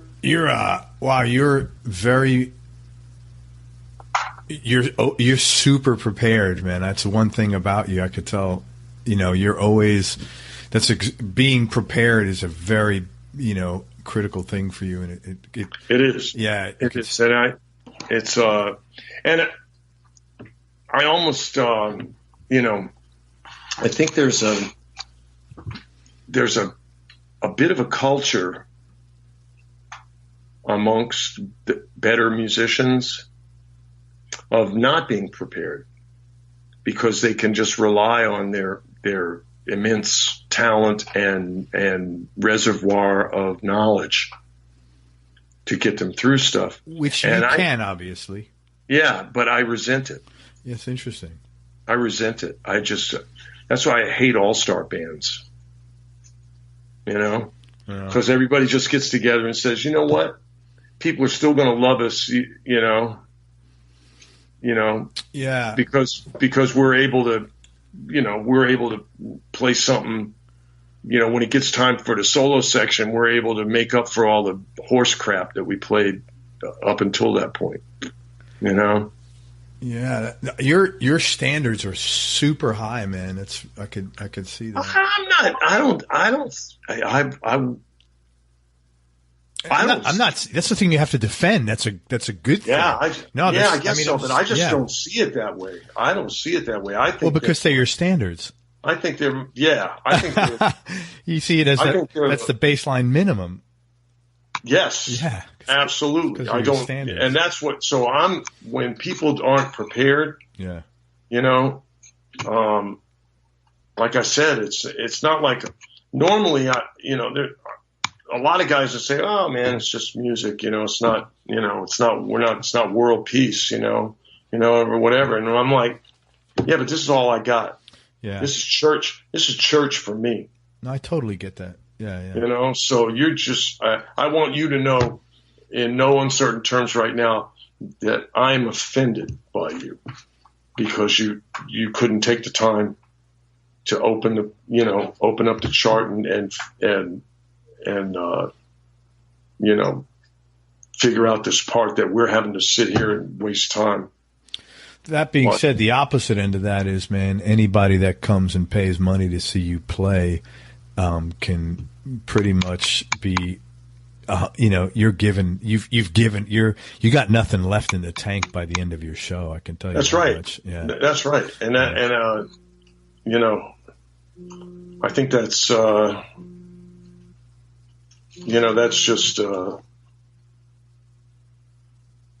that's just the way it should be. Yeah. No, I totally get that. Dean, I'm asking you one last question, and I appreciate all your time. And I want to tell people. Oh no, man, it's my pleasure, man. I enjoy this conversation. Good. I mean, I like talking about music in a more philosophical way. You know what I mean? Yeah, I do. These conversations are the conversations I have. I mean, I'm never going to talk to somebody about, the fish on the wall. I'm not that guy, Right. I'd like to have a little more meaning. And some people, I guess you have to, but, I'm fortunate everybody's they know what they're walking into here, and they either they're down with it or they're not. What's been the biggest change in your personality over the last 10 years, and how much of this change do you feel was deliberate as far as you working on it, or how much is just a natural part of aging? I think we just kind of touched on it just for a second already, is that I'm a little less tolerant of bullshit, than I used to be. I used to be more like, well, it's musicians are blah, blah, blah, and then musicians, they're musicians, but I'm just not, I'm not, you're not buying that? I'm not capable of giving people free passes anymore, or myself, So I think, but having said that, though, one of the biggest changes for me,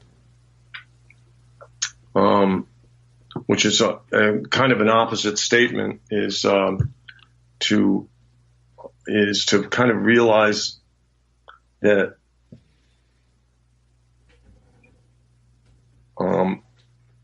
that it's not that important, that, tomorrow's another day, so there's this kind of balance that I have. Yeah. How do you reconcile that with that's too, yeah. Well, otherwise I'd be pissed off all the time. You know what I mean? But I think, for me, like people say, oh man, how was the gig last night? And for me, it's always good. The gigs, anytime, man, let me tell you that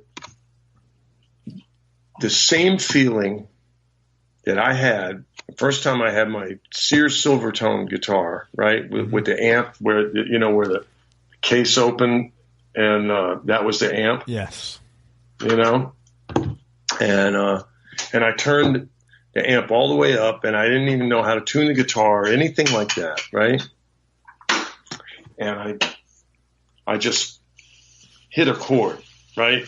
And this massive, loud, angry sound came out. I didn't even know what. I just put my fingers on the guitar. I don't even know what the notes were or anything. And this massive sound came, and it was euphoric, right? And so the biggest change for me is that I'm able to get to that. I'm able to access that like freely now. And you haven't been 5-6 years ago? Well, no, I wouldn't say 5-6 years ago. I would say more like 10, 20 years ago. You know what I mean?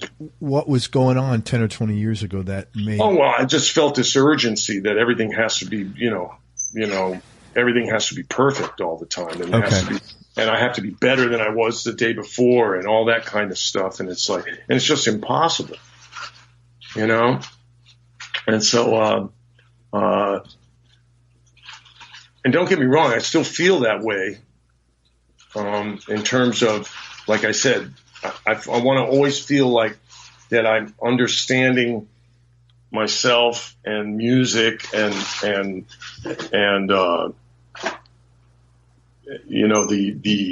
building blocks of music, that I'm understanding them better. I always want to feel that. But when I play a gig, I'm much more capable now of being in the moment and not worrying about, whether it was good or whether it was bad. It's like, I remember I maybe earlier in this interview, I told you that we talked about ego. Yeah. And I said, and so I just want to reiterate it before we leave, that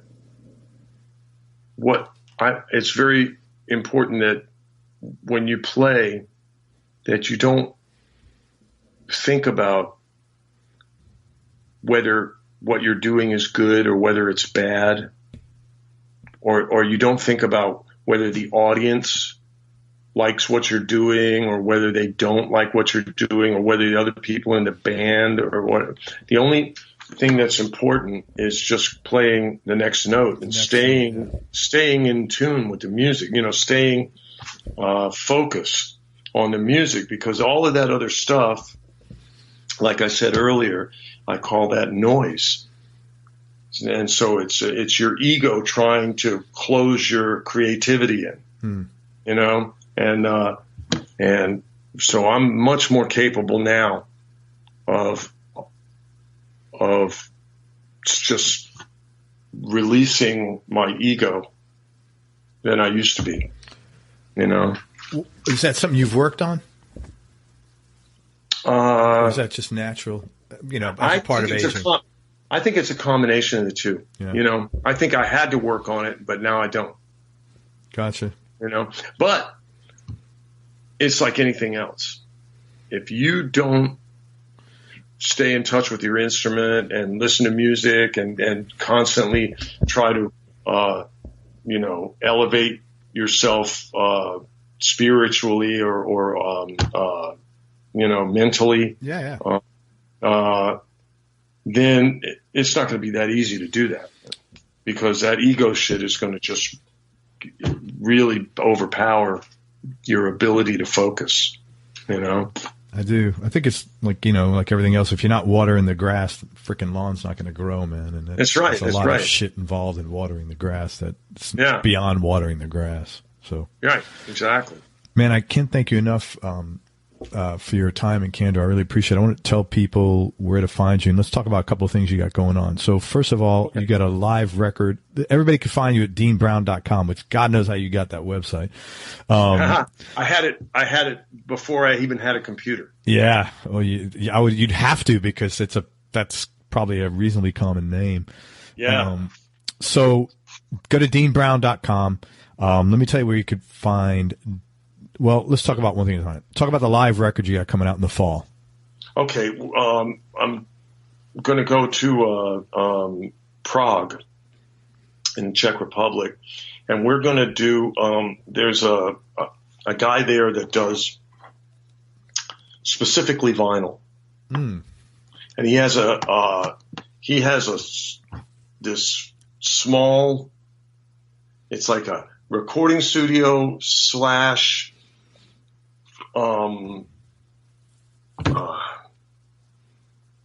like a performance room in his house.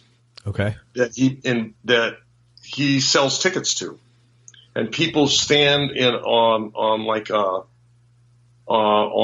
a sort of a balcony around the lower recording studio and watch the performance. And so we're going to go there, and I'll get some new material and stuff. So it won't be a live record that's a reiteration of stuff. And my previous live record wasn't either. I mean, I had a few things that we had recorded before, but a lot of the stuff was stuff that had never been recorded, So, and I think that's cool. I mean, live records don't the word live record tends to be a live version of a studio record. Yeah, or a less, it's less of a selling point because people think it's just live and not as much work was put into it or something. Yeah. I don't know. But this isn't going to be the case. And it's only going to come out on vinyl and as downloads. No CDs, yeah. Well, I think that's the way things are. I think vinyl is sort of up and coming now, and who's going to buy a CD? Now, the only downside to that is, what do you sell as merch during your shows? Right. Well, I mean, that obviously since I'm in Europe, I can sell the vinyl. Right. But if you come to the States, if it comes to the States, well, I mean, when it comes to how much do I work in the States anyway? Okay. Sorry to be the harbinger of, I'm always the marketing guy thinking of. No. But I mean, your point is salient, but I think,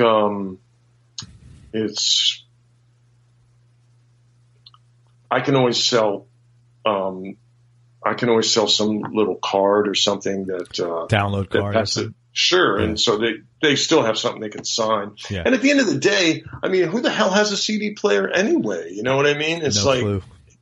Yeah. No clue. So they just want something, that they can get a signature on. Yeah. And, so now it's like, well, the signature is going to cost, $12 or something. I don't know. Whatever. I mean, yeah. Or something. Sure. So it's kind of a win-win, for everybody, because they don't have to lug this CD around, but they have a nice piece of artwork. Yeah. That they can have, and if they can put, in a little thing or something if they want to, Totally. You could even put the card in the shape of the album cover or something, or the replica of the album cover or something, That's what I mean. You know what I mean? So I don't think, like I say, it's all Wild West now. Everything's changing. Totally.